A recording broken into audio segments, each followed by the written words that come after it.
May 7th. This is the full meeting of the Holyoke City Council. We're live in council chambers. We're also being recorded on Zoom. And the clerk will call the roll. Anderson Burgos? Here. Bartley? Devine? Here. Givner? Here. Graney? Here. Jordan? Here. McGrath Smith? Here. Murphy Rumboletti? Here. Ocasio? Here. Israel Rivera? Didn't I? Aki. Jenny Rivera? Here. Sullivan? Here. Bacon? Here. Please rise for the Pledge of Allegiance.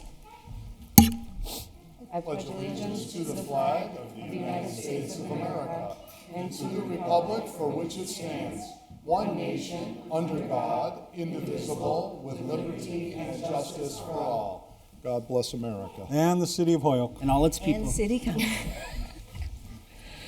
Awesome. Okay. We don't have anyone on Zoom from the body, so I don't need to. That's fun. Great. Love it. Okay. So item number 1. Motion to open the public hearing relative to the CPA and the residents' request. Motion has been made and seconded to open the public hearing. President? Yes. Can we also suspend rules and take up item 39 that is pertinent to it also? Okay. Second. Is there a second? Okay. Madam President, I have a question.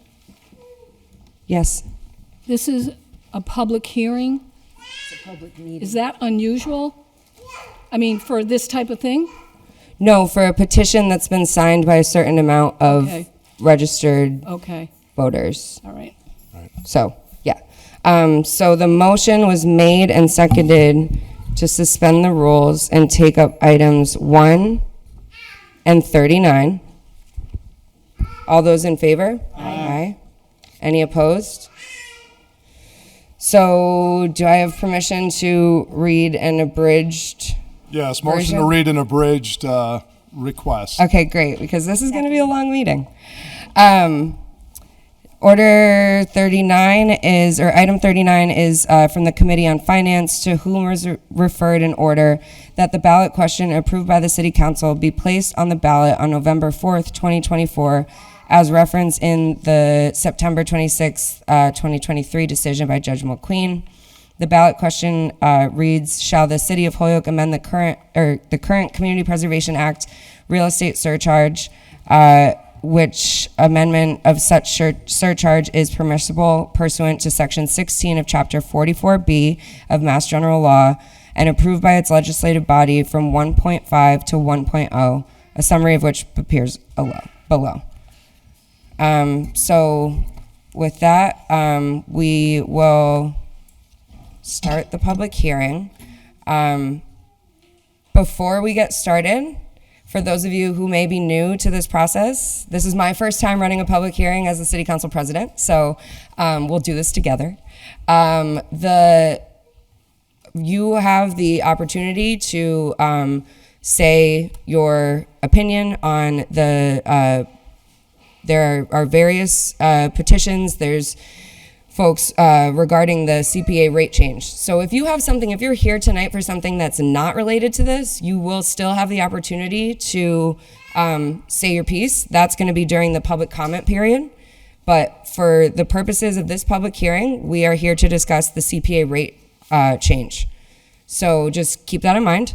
And when you do come to the microphone, please state your name and address for the public record.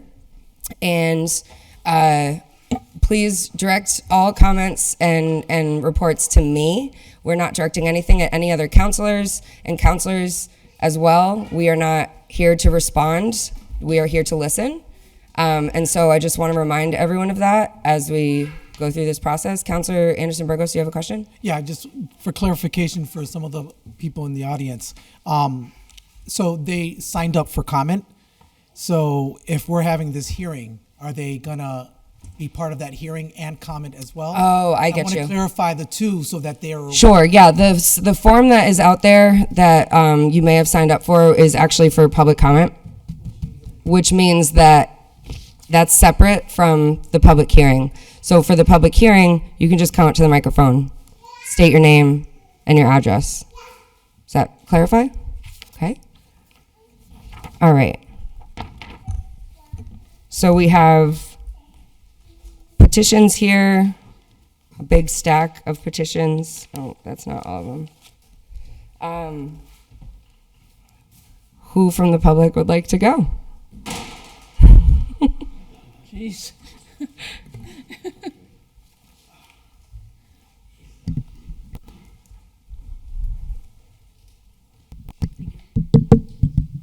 you. Good evening. My name is Lori Belanger, 16 Roland Street. I have been a supporter of putting the ballot question to the voters since the conversation started roughly 16 months ago. I would like to pull out a few quick lines of the mayor's April 10th, 2023 letter to the council at that time explaining his veto of the ballot question last year. I strongly believe there is unanimous support between our councilors, including myself, to allow voters to decide whether to reduce the CPA tax from 1.5 to 1%.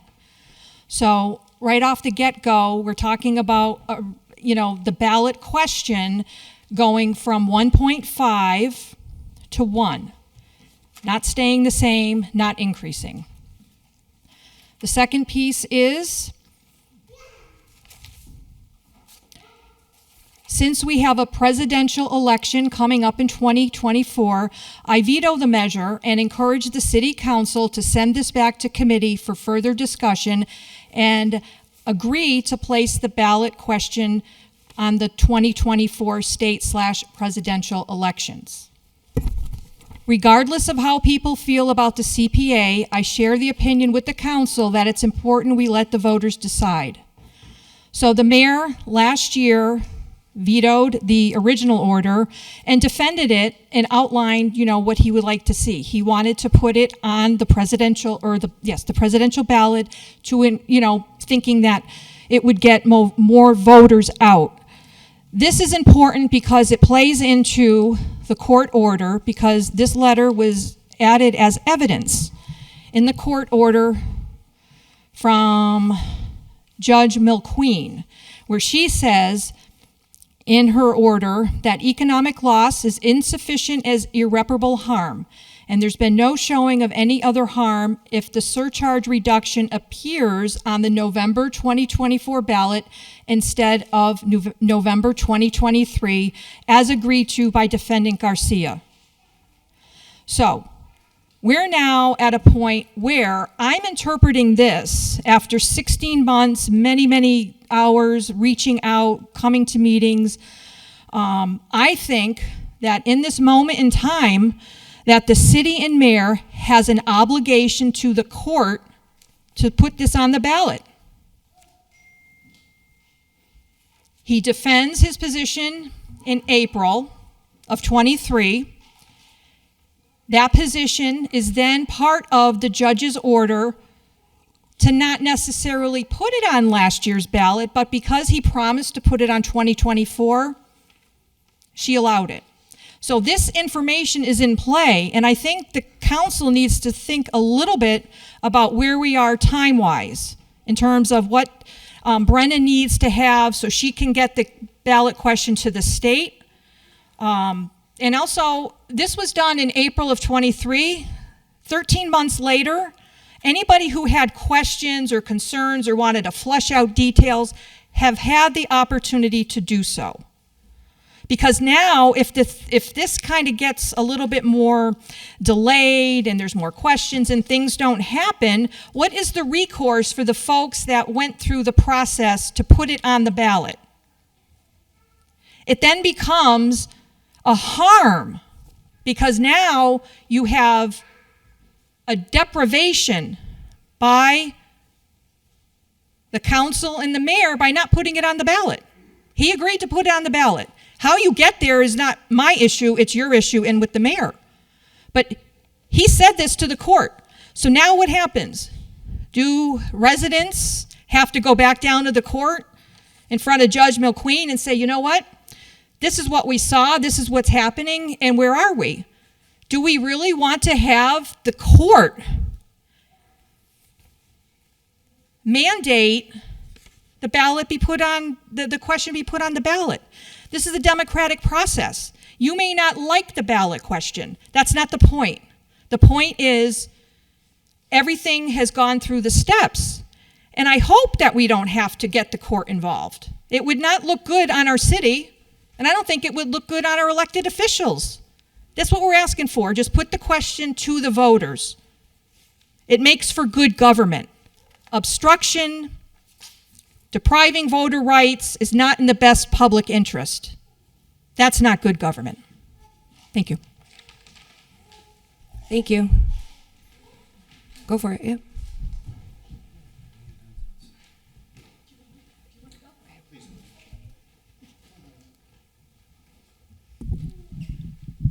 Good evening.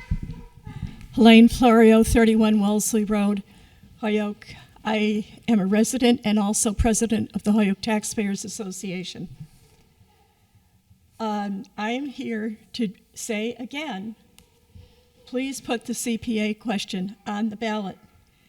And it really does not have to be complicated. You've got all of that in front of you. And I want to state also that every at-large counselor who is here and was elected professed to be in support of businesses during the debates that were held in the fall prior to the elections. There are facts that have not been shared through the different times that are here and through people from within the council. And I'm going to bring some of those, just a little bit of those facts for you tonight. Holyoke has lost businesses right and left since the CPA went into effect.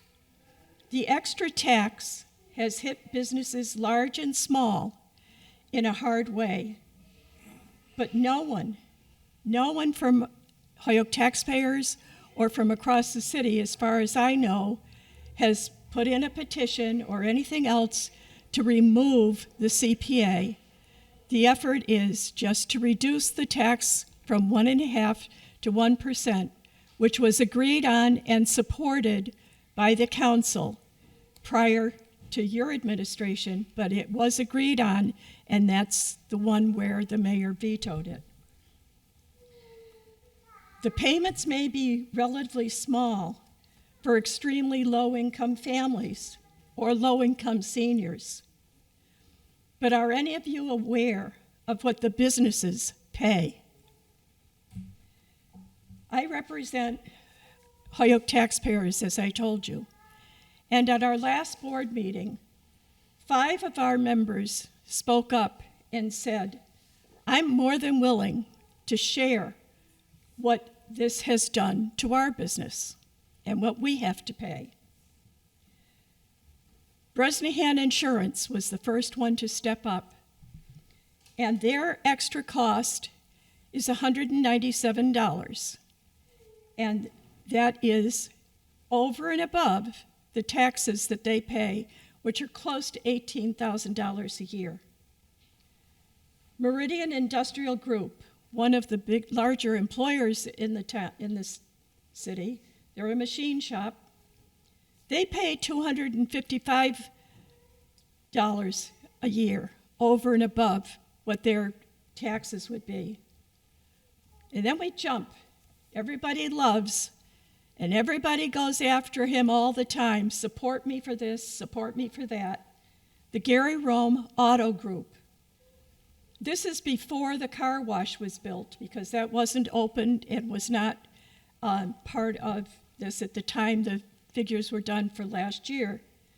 Their CPA tax last year was $2,310. We're not talking chump change. Then we go to the Log Cabin Delaney House. They even had parts of their business closed down during the year because they had a sale, they had renovations going on throughout the year.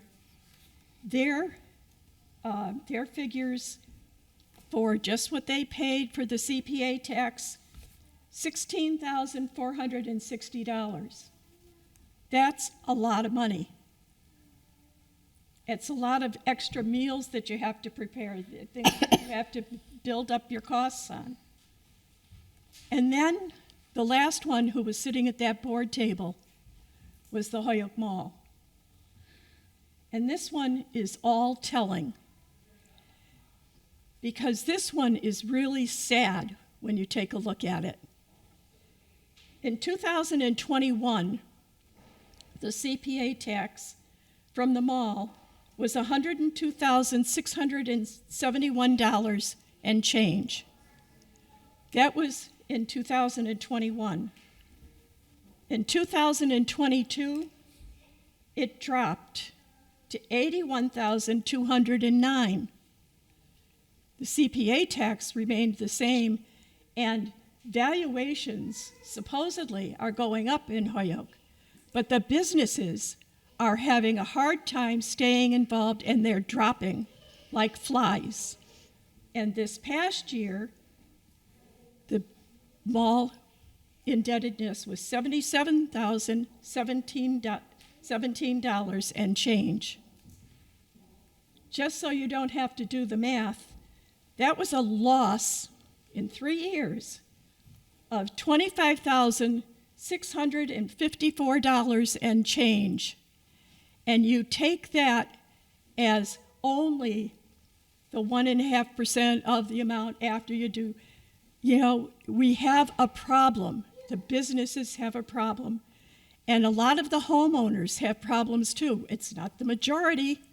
We have a lot of homes that fit in to the group that fits in within the $100,000, and they end off, and they can work with their different low-income things. There's an awful lot of that in Holyoke. We're not saying that the projects that have been done aren't good. We are saying that there's a taxation problem for Holyoke, which is bad, and it is affecting the businesses, and incrementally it's affecting the whole city. Please put the ballot question, or please put the question on the ballot. Thank you. Thank you.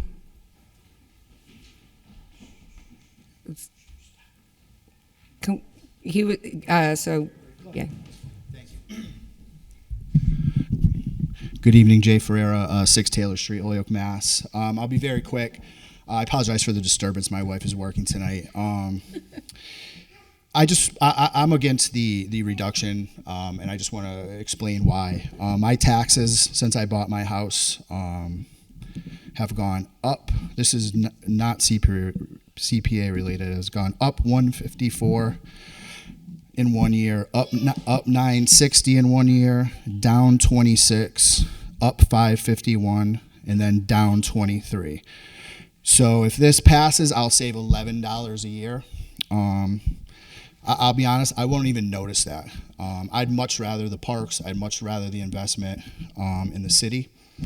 I think it's a home run for Holyoke. We get like 30% from the state on average, roughly 29 point something. It's a lot of money, and you know, I think if a referendum is the motivation behind it, I think that the best time to do that, honestly, is during a full city election.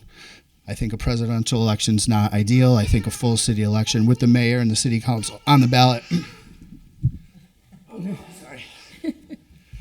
is what we want. So, you know, that's my opinion on it. I thank you all for your good work for the good people, and I know it's not an easy choice. So, good luck with all that. And again, I apologize for the disturbance. Thank you. Thank you. Good evening. My name is John Counter. I live at 427 Mountain Road, and I'm hearing a lot of good things from different people that have already been up here. Unfortunately, I think we're all affected this a different way. This gentleman was a lot younger than me. I've lived in the city of Holyoke my entire life, except for I wrote this down here, except my time in the military. Other than that, I've lived in the city, I've gone to school here, I've worked here my entire life. I don't think the 1.5% down to 1% is that big of a deal, but I think it might make it a little easier for us that are retired and living on a fixed income. I like to see a lot of things done to our parks and a lot of things, but at the same time, I'd like to be able to stay in my house and stay living here. I still work. I'll be 74 years old. I can't retire. Maybe that's bad planning, but I just think lowering it would, and I don't believe I'm the only one in this position, where if you could lower it, I think it would be good. Pretty much that's all I've got to say, and I think there's other people that feel the same way that I do, and they'd be grateful if you could do something. So again, I'm for putting it on the ballot, and if there's enough people that want to keep it the way it is, so be it. But at least let the voters decide. And that's my thank you very much, and have a good night. Thank you. Online, we have Mimi Panich. Yes, thank you. I'd like to, if I may, go back and refer you all. Can you just say your name and address into the record, please? Mimi Panich, 134 Madison Avenue, Holyoke. Thank you. And I'm here to ask you to go back and look at the memo that I think the City Council recently got from Stuart Saganor at the Community Preservation Alliance. He actually understands how the law works. He's an expert, and he is advising that the vote the City Council has to take, and to put this on the ballot, you have to affirmatively vote to lower the rate, is supposed to be a genuine vote on the merits, not a technicality just to get it onto the ballot. And speaking as somebody who's been on the CPA committee, that's not a technical requirement. That's very much in keeping with the structure of the CPA and how it operates. But you all on the City Council know you can't reach out to this fund and fund a project under CPA unless the CPA committee has recommended it to you. The CPA committee cannot allocate funds unless you all agree with them that the project is worthy and should be funded. It's like the two keys in the nuclear missile. You have to turn both of them. And from his memo, what he's saying is that this putting it on the ballot is very much the same structure. You all are, among other things, the city's financial advisors. We elect you to handle our budget, to vote through allocations for us, to set the tax rate, to make the hard choices. Now, this is something where, I at least feel pretty strongly that I want your experience, your talent, your eye for what the budget requires, what we can afford. Now, before this goes on the ballot, if you all feel individually that this substantively is the best decision for Holyoke, by all means, vote to cut the rate. If you don't, if you're looking at this and you're thinking, as honestly most fiscally conservative, sound investment advisors would, for heaven's sake, this is an investment stream that brings in 25% returns year after year. If your private investment advisor advised you to allocate funds away from an investment like that, you should fire them. And we all know that. I realize this is different because it is public financing. But here we are, and all I really ask you all is put it on the ballot in the sense that if you feel the rate should be cut, vote for the rate cut. But please do not vote for the rate cut under the illusion that you are not supposed to be or bringing your actual fiscal advice to this question. You are, and it matters. If the public agrees and you agree that the rate should be cut, then yes, the rate should be cut. But if you don't agree or the public doesn't agree, the way this is structured under state law indicates that we should not do it. It needs a yes from both parties. Thank you very much. I will stop there. Thank you. Do we have other folks in the room who would like, sure, go for it. And just as a reminder, in case anyone's just newly tuning in, this is a public hearing about CPA. So if there's other questions or comments or feedback, that can wait until public comment. Good evening, everyone. I'm Linda Pratt, 39 St. Colby Drive. I have talked in this matter before. What I'd like to remind you all is that there are exemptions for seniors. I'm a senior. I would qualify for the exemption based on, because I live on a fixed income also. But it would save me $3.50 a year. So why would I do that? So there's an exemption starting at age 60 for seniors that is quite generous.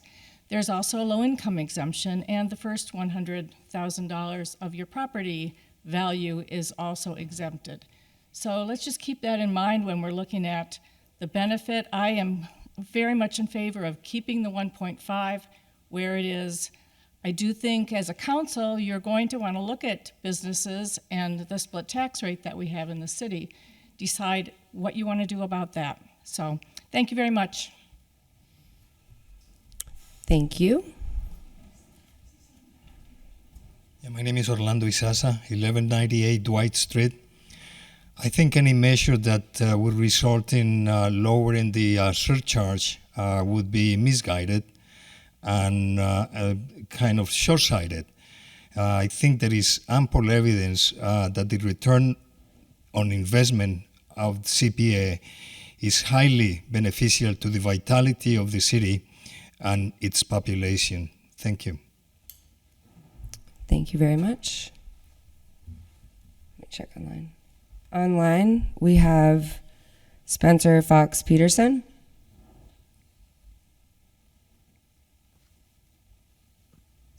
Hello, can everybody hear me? Yes. Yeah, I'm just tuning in on the CPA thing.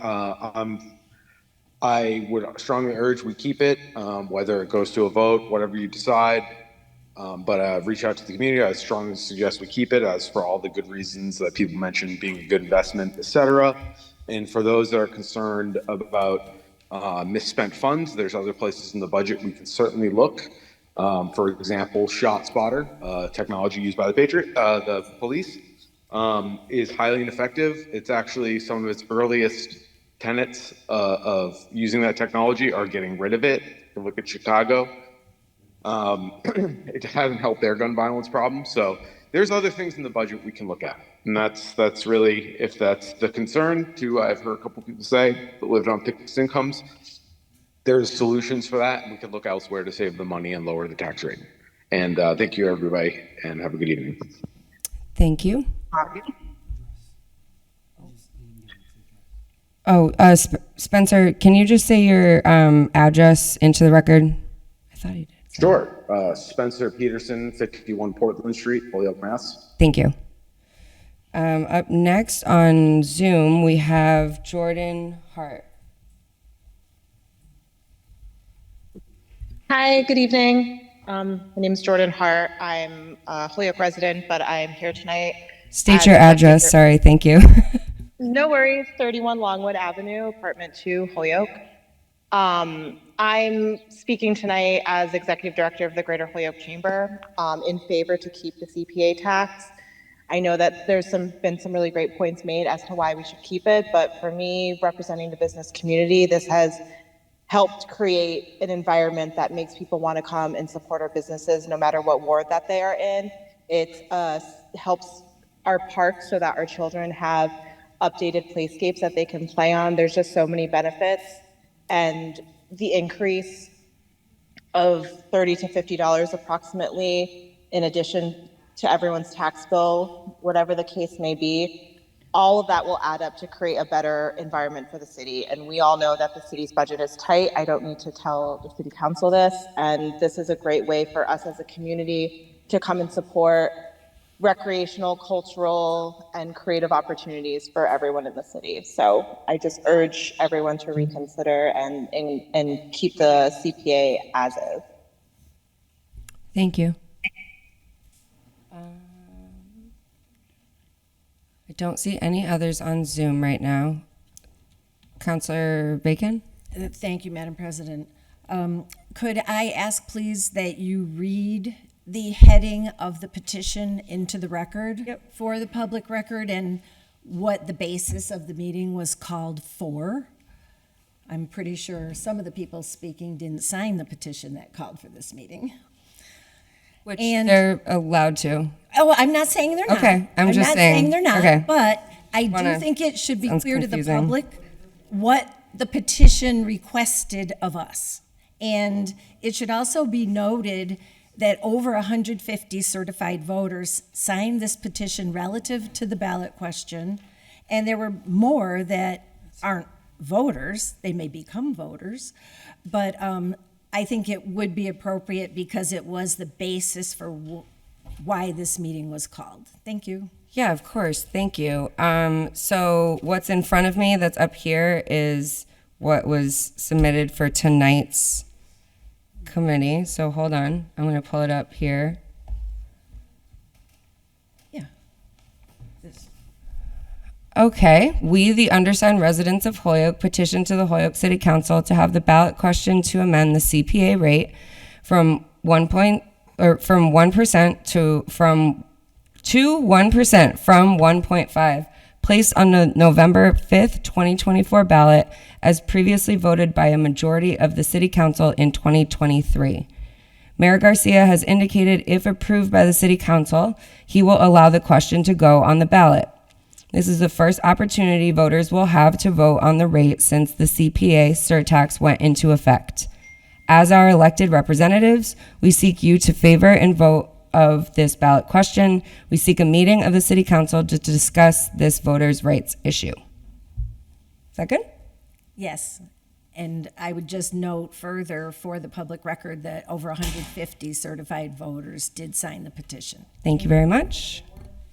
All wards. Everyone, excuse me, I'm not doing this tonight. I'm sorry. We're not, you're talking through me. Just clarify. Okay, got it? Are we all good though? Are we all good? Okay, thank you. Continue. To clarify, from wards throughout the city. Thank you. Okay, thank you.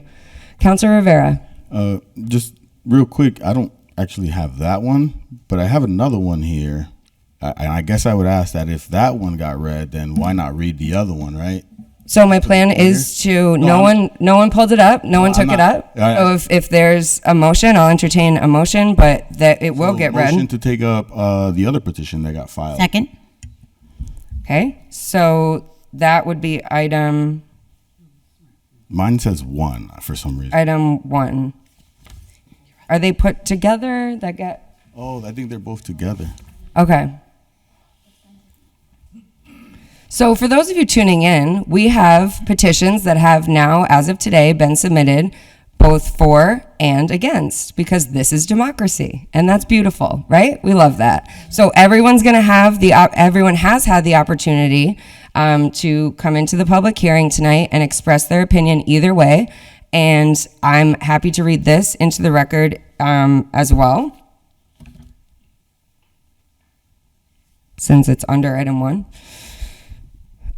We, duly registered and qualified voters in the city of Holyoke and the Commonwealth of Massachusetts, do hereby affirm that the Holyoke City Council voted with the will of the people on March 6, 2024, when it kept the Community Preservation Act surcharge at 1.5% for Holyoke. This 1.5% surcharge was strongly approved by 56% of voters in 2016. 1.5% is a modest and reasonable amount which low to moderate income seniors and low income property owners can be made fully exempt from, and by which every property owner in Holyoke receives an automatic exemption of the first $100,000 in assessed value. The average homeowner pays $35 per year into the fund. As a result, the city receives additional money back from the state for needed and vital projects in affordable housing, historic preservation, and open space recreation. Holyoke has benefited greatly from this project in the past 9 years. Our parks are being rehabbed, historic properties are seeing needed work accomplished, affordable housing units have been renovated. The proposed reduction in this money means that less local grant money is available, and long-term projects like Scott Tower, Anniversary Hill, Park renovation take longer to complete. Sadly, if this reduction gets on the ballot, Holyoke would become the first city in the Commonwealth to try to reduce the surcharge from the already low 1.5%. We need this vital program so that we can continue to improve our city. We, the undersigned, call for the Holyoke City Council to keep the surcharge at 1.5% percent and not to reduce it at all. And it's signed by folks from all different wards. Are we good with that? Great. Madam President? Yes. I just Councilor Graney. have a question, and I'm ignorant of this fact, or whether or not, that if any resident wanted to contribute to the CPA on their own, can they make a contribution in the amount of what they would like to contribute? I don't know. I don't think so. Why I'm. Because it's a tax. Oh, yeah, it's a tax. I mean, then it's, what is it, a donation? I don't know. I guess, do you want to ask that to legal? Why not? Go for it. Yeah. Is Attorney Bissonnette, are you listening? I'm sure you are. Sorry. Sounded accusatory.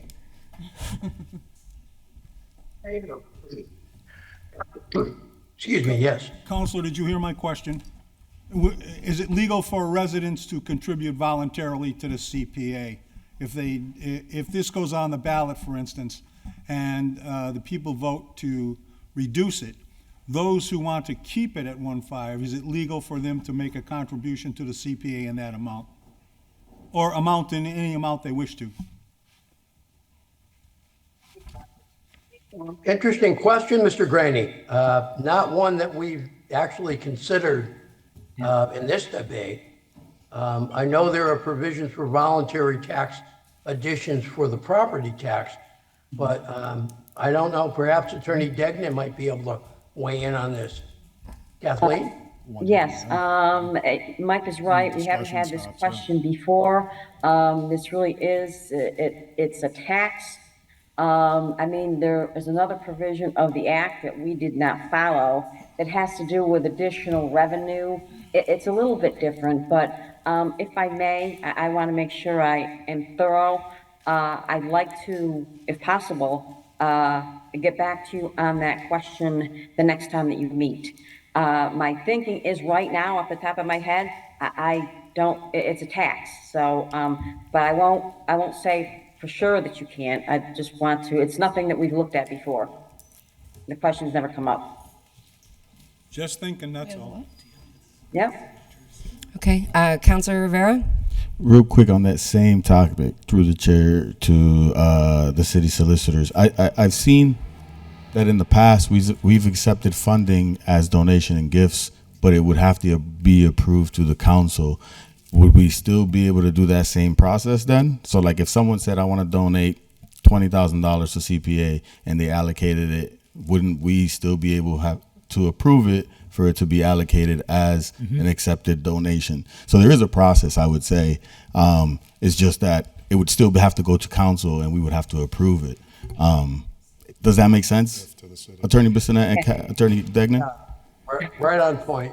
All right, thank you. Couldn't have said it any better. Great way around it. To follow up, my question is that if this goes on the ballot, that it's irrelevant whether or not they could do it. If we find out they could do it, they can do it, whether this is on the ballot or not. Correct? Yes, it would be an administrative task. Yeah. And it would be, as Councilor Rivera said, you do this just like you would any other gift. You go through Chapter 44 when you accept gifts. So, I mean, there is a process for it. I don't think it's been done in the CPA context that I'm aware of. Thank you. Thank you. So I just want to make sure I'm not missing anyone else. We have not closed out the public hearing, so I just want to make sure, that there's not anyone else in. Are you coming? Okay, sure, yeah. Hello, my name is Milagro Isaza. I live in 1198 White Street. I've been living in Holyoke in and out since 1986. So I've been able to witness the city through different phases. And currently, I feel that Holyoke is a vital city. It's alive. Actually, people enjoy visiting Holyoke, especially for the attractions that they find culturally and activities for children. I am a grandmother. My grandchildren range from 2-year-old to 16-year-old.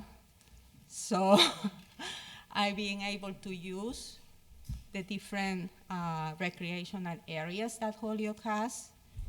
And to me, I feel very proud. My children were born in Holyoke.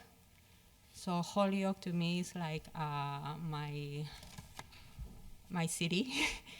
And I think to reduce the CPA from 1.5 to 1 will reduce significantly the funds that Holyoke has in order to be the city that it's becoming and should continue growing. Thank you. Thank you. Okay. Councilor Jordan. Yeah, Madam President, if everybody's spoken, I was going to move forward with a motion to take some action here, if everybody's good. If everybody has said what they wanted to say, I was going to make a motion, and then we kind of get into the official side of this. Okay. Maybe, okay, I'll wait. But I was thinking first with a motion to close the public hearing. To close the hearing. But I don't know if anybody else had anything to. I just had a question. The CPA obviously is for homeowners and businesses. It's not for people who rent. Is that correct? Some would argue they pay it indirectly through their rent. Right, that's what I'm saying. Only if their landlord decides to raise the rent because of the CPA tax. Right. Okay. Correct. Just somebody had asked me that question. Right, yep. Okay. Mhm. Thank you. So there was a motion to close the public hearing. And I seconded. Yep. Seconded. All those in favor? Aye. Any opposed? Oh, you good? Okay. Any opposed? So moved. Then relative to item 39, Madam President, I was going to make a motion that we accept the committee recommendation, which the motion there will be that we vote to reduce the CPA tax from 1.5% to 1%, and that we vote to put it on the November ballot, Second. as recommended with the language from the Law Department recently gave us. Point of order, Counselor? just for clarification. I received, and I'm sure everyone else did, a legal opinion with regards to how the vote should be taken. And I guess I would defer to the legal department to see if what you're suggesting is the same to what I got in the legal opinion. What legal opinion are you referring? Are you referring to the commentary from Mr. Sagamore? No, that's not what I'm referring to. And I'm assuming- it's Sagamore, to be The honest. late file, I'm assuming. The late file is the one I'm talking about from Attorney Degnan. Okay, sure. Let's listen to whatever Attorney Degnan has to say, but I'm familiar with what I believe she said, and I think my motion is consistent with that. But go ahead, sure. Yes, I wrote the opinion the way I did is because after as I recall, I said that Madam if Chair? you, as long as you, Madam Chair? Can I? Kathy, just hold on a second. Can you hear me? Yeah. I'll just make a Oh, motion okay. to take that out of order, okay? Thank you. Motion's been made and seconded Second. to take item late file A Sorry, Kathy. out of okay. order. Go ahead, Kathy. Sorry. Okay, no problem at all. Thank you very much. Now, I remember the last time I did indicate the question was raised whether or not you could just lump them into both questions into one. And I said as long as it has both. But I discovered that a lot of people were confused about that. So that's why in my legal opinion, I said, okay, just for purposes of clarity, vote on the reduction, okay? And if you have the requisite number of votes, which would be 7, then you move on to the next question to vote to put it on the ballot. You approve the ballot question, and then it goes to Brenna and it goes on the ballot. On the other hand, if you don't have the 7 votes on the reduction, the inquiry ends there. And I did it that way because people were confused. I mean, I know people didn't understand, So I'm doing this for purpose of clarity. It's not that Kevin is saying anything different than he did the last time, but people were confused. So for purpose of clarity, I would recommend you take two separate votes. Number one, whether or not you vote to reduce the surcharge from 1.5 to 1. If you have the votes, then move on to the next question about the ballot question and the summary. That, to get away from the confusion, I would recommend that. Thank you. Thank you, Attorney Degnan. Counselor Jordan, and then Counselor Bacon. And did I see a hand, Counselor Rivera, or was that just more of a, okay. Technically, it's my opinion, and I think this is what we heard from Mr. Sagamore as well, by the way, which is if you vote to do the reduction, it automatically has to go to the ballot, because the statute's quite clear that it says the clerk shall place it on the ballot. So actually, I think only one vote is even required anyways, but I think we're just clarifying the point, which is that we're voting to reduce. I think the way we've been doing it is actually more clear, because we're voting to make the reduction and we are voting to put it on the ballot. The statute already says that it has to go on the ballot. You can't reduce it and not have it go to the ballot. There is no alternative, because whatever we do, it has to be ratified by the voters, okay? We can't reduce it ourselves and have it take effect. It has to be approved by the voters. So anyways, I'm going to come back to appreciate that. I think we are being clear.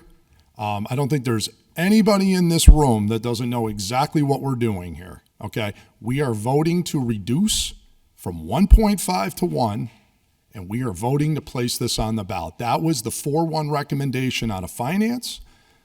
That has been what has been said ad infinitum, and I will say it again, that is what the membership would be voting on, is that recommendation.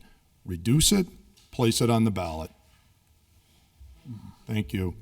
Okay. So Counselor Bacon and then Counselor Graney. Thank you. And I would further note that it has been stated to us multiple times that we need to do this the same way we did it in the first place. And the way that Counselor Jourdain has made the motion, and I have seconded it, is the way we did it in the first place. We took a vote on what rate, and we took the vote at the same time to place it on the ballot without taking a position. It was done exactly this way, and we are staying in the form that we have been stipulated we should be following. Thank you. Thank you, Counselor Graney. Yeah, just quickly, there are many residents in the city of Holyoke also that want to remove the surtax completely. So is there an avenue that they can form a petition, a number of people or how many people could form a petition to get it automatically on the ballot without going through the city council? Thank you. Counselor Rivera and then Counselor McGrath-Smith. Thank you. Attorney Degnan, real quick, just for clarification, the first time around, when the vote was taken, was it both in one, or did the vote come out of DGR as a recommendation to the full council, where DGR kind of did the work about the 1.5 or the 1.0 number, and then that got sent to full council where they took the vote? So wouldn't that make it that you actually took a position in DGR first? Or am I incorrect in kind of saying that? Well, no, I mean, what happened in DGR, they did set the rate and they sent the report to City Council setting the 1.5 rate. But the only disagreement I would have is that they voted on the rate. They accepted the report with the rate in it, and then they voted on the ballot question. And the way I say you have to vote on the ballot question, because, the question itself is regulated by law. The ballot summary is not, but it gets drafted, and they really should be approved, both of them. And I think I understand what Councilor Jourdain is saying, but what I recall from when I looked at what happened in 2016, it was separated. So I think that we should probably, basically we're doing the same thing. We're voting on it, but you have to vote on the ballot question and the summary. I mean, you do have to approve the question, I think it's just more clear, just because people are confused about it. At least that's what I wish to understand, to just do it one and then do the second one. That, unless I'm wrong, unless people aren't confused, then, okay. But, that was my understanding. Thank you. So I think a couple more points, real quick, a couple points I wanted to make.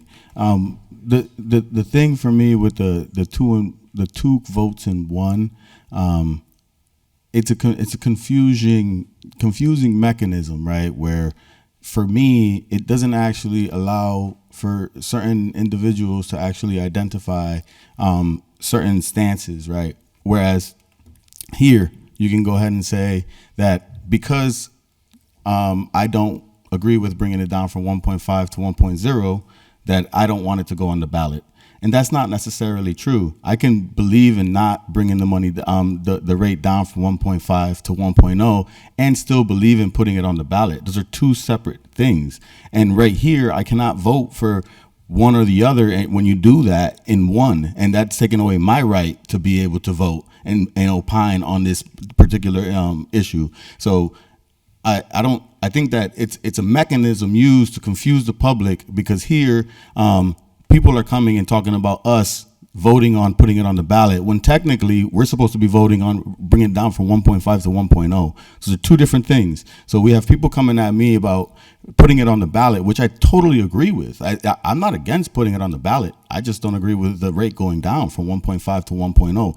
Two different things that we're using to create more smoke and mirrors to continue to lead people to come in and do certain things, right? I think for me, where I'm at, it's not, how you say it, how are we building community when we're always coming into a place where even on a topic that I know that it hurts people on both sides, right, with regards to finances, this is building community, though. The intention behind it is to build community, right?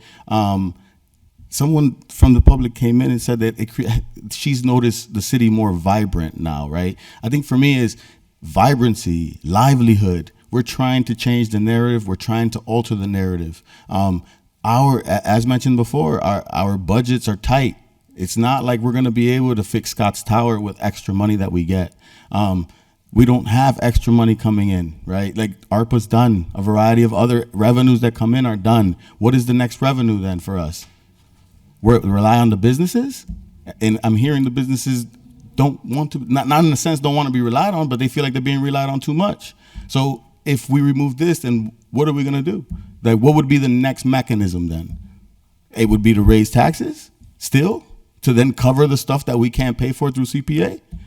That's what I'm trying to understand with regards to bringing it down, because I have a mother who's almost 70, right? She doesn't have a retirement plan. She doesn't own a home that she can sell and then buy a condo later on. She works 50 to 60 hours a week to pay her $1,000 a month rent. She don't get no subsidies at all. Almost 70. So she's not complaining to me about none of this. She actually enjoys taking my daughter to the park over there at Kennedy Field to be able to do this, right? A lot of people are feeling it in different ways, and I understand that. But I think that the point has been made that the investment is actually doubling or almost giving us a significant amount of money in return, or at least not just money, though. It's also, how do you say it? Going back to the building community piece, is giving us more resources to be able to offer more amenities, in a sense, to offer our community, where we as a CPA community can actually have a say-so in where the money goes, versus where it gets. And I say this because cannabis, right? Cannabis tax dollars, and cannabis is all in Ward 1 and Ward 2. Cannabis tax dollars go straight to the general budget. Ward 1 and Ward 2 don't see a dollar from cannabis. People can say whatever they want, but they don't see a dollar from cannabis. The money that gets funded in Ward 1 and Ward 2 is mostly through CDBG funding and federal funding. So at the end of the day, they bear the brunt of having all those businesses in the neighborhood, and nobody's coming forward to say, oh, wait, are we sharing the tax dollars in the communities? No, this is why to me it's like, if we're building community, we need to work in a way where we're building progress. I see progress. Everyone might not agree what that looks like. So that's why for me, if we vote together on one, I'm going to vote no. If we vote separate and it passes and it goes to the next level, I'm going to vote yes. That's just where it's at. Thank you. Thank you. I have Councilor McGrath-Smith and then Councilor Givner. First off, I want to thank everyone that came out in the public hearing and for hearing voices on all sides. I think there's great value to CPA, and I don't think anyone takes lightly the fact that finances are tight for many people, including businesses across the city. But I do want to say that the guidance that we received from Stuart Saginaw from the State CPA Coalition, which was drawn from the recommendations from the DOR and the Secretary of State, made very clear that we had to take 2 votes, and the first vote was to vote to reduce, for us to personally decide that we wanted to recommend this to the voters. And then once we have done that, it will be put on the ballot by the clerk. The guidance that we have here in writing from the legal department says 1, vote to reduce the surcharge from 1.5 to 1%. If less than 7 members vote to said reduction, the vote fails and no further vote is required. Step 2, if 7 or more members vote to said reduction, the vote passes, and you must then vote to approve the question to be placed in the ballot. The process is very clear. I think we have to follow it. I know it all feels like Groundhog Day, everybody. It does to me too. But we have been here before, and we actually already followed this process. I know there was some murkiness since then because things were said verbally.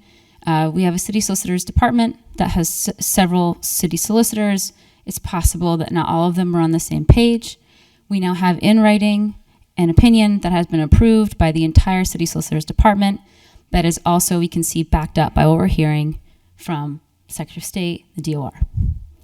We have to take the same process. That being said, I don't understand why we're moving forward. We've already done this process. This should be given leave to withdraw. We have done this before. We did follow this process and it failed. And now we are rehashing it. If we're going to move forward, we need to take a simple vote if we want to reduce the surcharge from 1.5 to 1%. That is the only vote that we can do based on the guidance in front of us. In writing, it's very clear.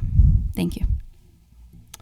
Thank you. I have Councilor Givner, then Bacon, then Jordan. Thank you, Madam President. Without repeating the points made by Councilor McGrath-Smith, since I'm looking at the same opinions in front of me that say exactly the same thing, I would just like to note that I think it's unfortunate that the public's been led to believe that this is not the process we need to follow. This has come up over and over again. It does feel like Groundhog Day, but it seems like no matter how much we try to address this, we end up in the same place where we want to try to merge these two together and force them through. And I just don't think that's appropriate. I haven't heard complaints from Ward 4 residents. I haven't had a single email in opposition or in favor of reducing this from 1.5 to 1%. I have heard, from residents who think it's great. They see a lot of improvements in communities. They like the projects that are happening. They understand that we wouldn't be able to afford to do these things as a community without the support. And if we're talking about community and building community and investing in our community, it's unfortunate that we need help, but we need help. And if we get rid of the help that we're getting, it's not going to benefit anyone. So I know we've said over and over again, it's $13 a year to some, it's $24 a year to some. I heard very clearly, the $200 of $18,000 paid in taxes by a business owner, and on the higher end, $102,000 by the mall. I hear that loud and clear, but I don't hear any complaints from those communities. I wasn't at the Taxpayers Association meeting, so that's my fault. But I don't hear those as complaints. Those sound like hard facts. Those are the numbers that are paid in by businesses. I appreciate that. And I think if you're in our community and you're paying into it, we appreciate that. That's why you're here to be a part of our community, to help invest in our community. If you want to be here, and if you want people to want to be here and live here and move here and grow here and bring their businesses here, we have to offer them something. And we have to fix things here, and we have to fix our parks, So I think that we all understand that. I hear a lot of me in some of the arguments to lower this, and I understand, we're usually thinking about ourselves because that's what we wake up dealing with, our personal lives. But we are a community. We all live together. I think it's really clear, and I liked the points that were reiterated about exemptions for seniors. I think that's really important information that clearly hasn't gotten out to the people who need to hear it the most. The exemption on the first $100,000 on your property tax, also very important. And, I, as a homeowner whose house has gone up a lot more than I would like to admit, my taxes have skyrocketed, and I'm sure I'm paying into the CPA a little more than $13 a year. But I think, I live here, I want to be here, and I want to invest in my community. I think it's really important. And in general, the quality of life here is important. I also have heard from many people in Ward 4 and throughout the city that they see the changes, they feel the changes, the community is vibrant downtown. Maybe the changes aren't as significant in when you go outside of downtown Holyoke, but the downtown residents really notice the difference when a park is redone or when something is added to their neighborhood. It makes a huge difference in the quality of life. So again, the steps are clear. We need to vote to reduce the surcharge from 1.5 to 1. If that vote passes, it automatically ends up on the ballot. So I think as long as we move forward as the steps require, we should be in the clear. Thank you. Thank you, Councilor Bacon, and then Councilor Jordan. Thank you. So I think there's a lot of irony in the room tonight because I'm hearing that if we did it exactly the way we did it last year when it passed, it would have automatically gone on the ballot and we already would have been able to vote on it. And we even heard from a person that they would have preferred it happened, if not last year, then next year when it's a local election. One of our public speakers that came. Sorry, I don't mean to interrupt you, but can I just remind folks that we're not talking under our breath. If you don't have the floor, we're not this sound about you. I'm just reminding everyone. I didn't hear. So the point that I want to make is the reason we have to vote to put it on the ballot for the people to be able to vote on the matter is because in the first place, we took, as the representatives of the people, the initiative to create the CPA vote. If we had not done that, then the citizens would be free to petition.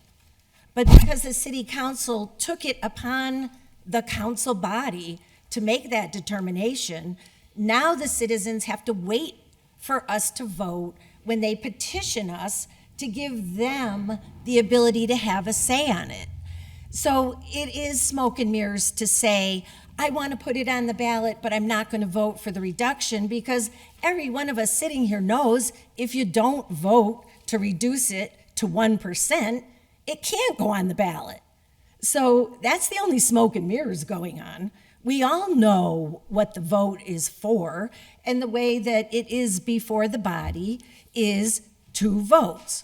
One is to reduce it to 1%, and the other is to put it on the ballot, giving deference to the members who said, I'm in favor of putting it on the ballot, but I'm not in favor of, personally, I'm going to vote against reducing it. We all have the right to vote. My argument is we're here to represent the voters that elected us. We're not here to substitute my opinion or someone else's opinion for every voter that put us in our seat. My plea is that we vote to give the voters the say, which is what a surtax should be all about. The voters should get to vote on their pocketbook.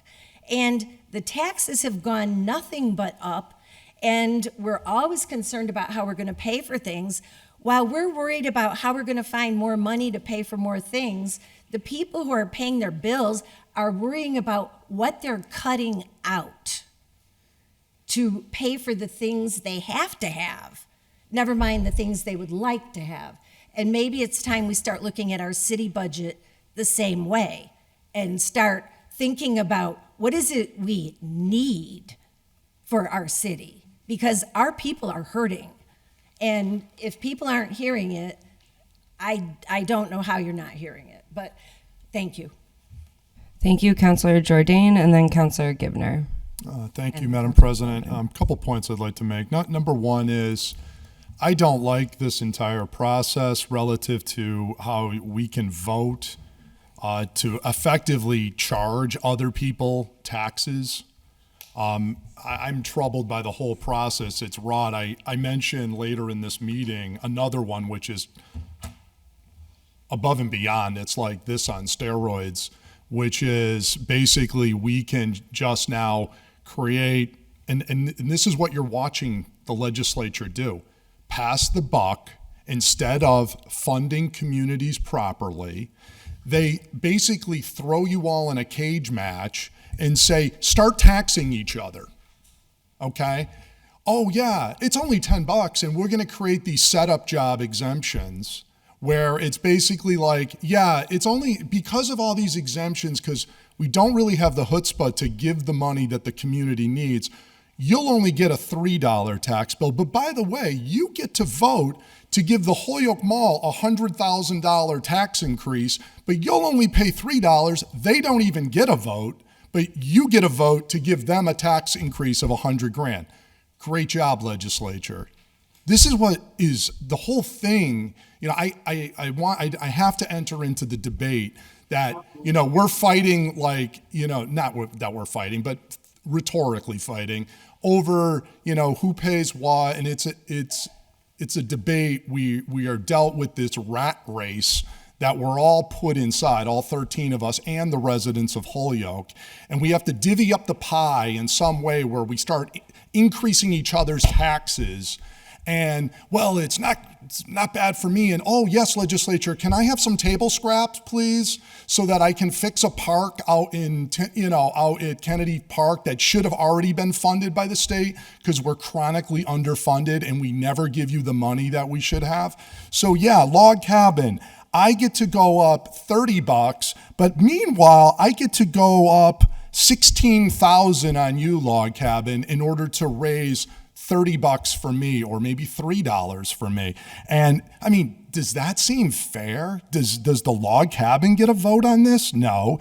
Does Gary Rome get a vote? Gary doesn't live in Holyoke, but Gary pays $2,300 more because somebody who maybe they live in a Philadelphia and or a condo or whatever, and it's valued under $100. Maybe they don't pay anything, but they get a vote, but Gary doesn't get a vote. So Gary's got to pay $2,300 because I want to be part of a community and I love community and all this stuff, which is all noble. But the point is, it's so unfair. The whole thing is unfair. And this is the games that the legislature plays by passing the buck down to local towns. So then we have to have these debates and go arounds over this is the only way things are going to get funded because Boston doesn't give us the money that we're supposed to be getting to meet the needs of the community. So that needs to enter into the conversation, okay? When you look at this from a 30,000-foot view. Now, next point. I think what a number of residents have expressed to me is, Kevin, the taxes. I have never seen the level of taxation that is going on. It's unprecedented what's going on, particularly over the last 15, 20 years. It's just like in a rocket ship. Everybody's taxes are going up north of 5% on the residential side per year. What happened to Prop 2.5? And what some are suggesting to me is, what are you doing with the $63 million that we're already giving you? Forget the fill in the blank number that we're fighting over tonight, 300 grand if it's yes, or 300 grand off if it's no. I mean, the tax levy went up $3 million in this fiscal year, okay? Tenfold the amount of money that we're talking about here. What I think people are expressing is a frustration because they know there's nothing they can do about the $3 million other than vote out the mayor and then I guess vicariously also vote out the 13 of us, right? Because the mayor, how the system works is, just so everyone's crystal clear since we're all about clarity tonight, the mayor sets the tax levy. He alone sets the tax levy. All right. We then have tax classification where we divvy up this game about business pay this, residents pay this, and we have the debate. So that's how the game is set up. But no matter how we shift the dollars, he sets it. So if he sets it at 63 million, it's 63 million. And there's nothing we can do about that. All right. So why does that keep going up? Because the government cost of everything is just insatiable. It's like watching Shamu at some sort of SeaWorld show and you just keep throwing fish into his mouth. It's absolutely insatiable cost. And again, why does it have to be so much locally? Because we're underfunded from the state. I keep saying this. We've passed a resolution. We need at least $4 million more in unrestricted local aid to meet the needs of this community. And we don't get it. Meanwhile, Boston sits on billions, absolutely billions in the rainy day account, and we're down here struggling to make ends meet, whether if we don't tax the mall an extra $100,000 or if we don't get another $2,300 out of Gary, we can't fix a park. This is the state of affairs here in Holyoke, okay? And they must laugh about it down in Boston because they totally set us up for failure. And this is why they're passing all this other new taxes. And this whole package that's down in Boston now, it's a litany of new local taxes. They've got one in there now that, hey, city councils, you can start jacking up the auto excise tax. And let's do that. And then I'm sure there might be people in this room. I don't know how people feel. I haven't heard. But there'll probably be people in here. Yeah, do it for the kids. And, we need more money. Blah, blah, blah, blah, blah. And you can justify an endless array of taxes all day and all night because there's some noble thing and some noble cause to have it. The point is there's good people on both sides of this argument. Pretty much, I could say everybody's right. It's one of those debates where really no one's wrong. Everybody has valid concerns, which to me leads me back to where I started. Put it on the ballot. And I don't like this process. I don't like this whole notion that I may not even be affected by this tax, but I can vote to stick it to people on this side with an increase. So if someone wants a right to be unstuck, the only way to be unstuck by handing somebody else a bill is for the voters to go to the polls in November and do something about it and vote yes. On the other hand, there will be a number of people in this community who will make a very persuasive argument that there's lots of wonderful things that are being done with CPA. By and large, and I've had some exceptions, I don't think we should have gave $200,000 to multi-gazillion dollar wind development for $200,000 a couple weeks ago, right? But by and large, most of the stuff that goes through CPA, all wonderful, all noble, all altruistic. I can't say anything negative, but that's why people vote. So I come back to the motion to allow the people to vote, to pass this, and to move forward and let the chips fall where they may in November. Thank you. Thank you. Councillor Givner, then Councillor Sullivan, then Councillor Anderson Burgos, and then Councillor Greeny. Well, in that case, I'll keep it brief. Thank you, Madam President. I just wanted to note that I am representing Ward 4, and I am voting based on feedback from Ward 4. I just want to put that in the public record.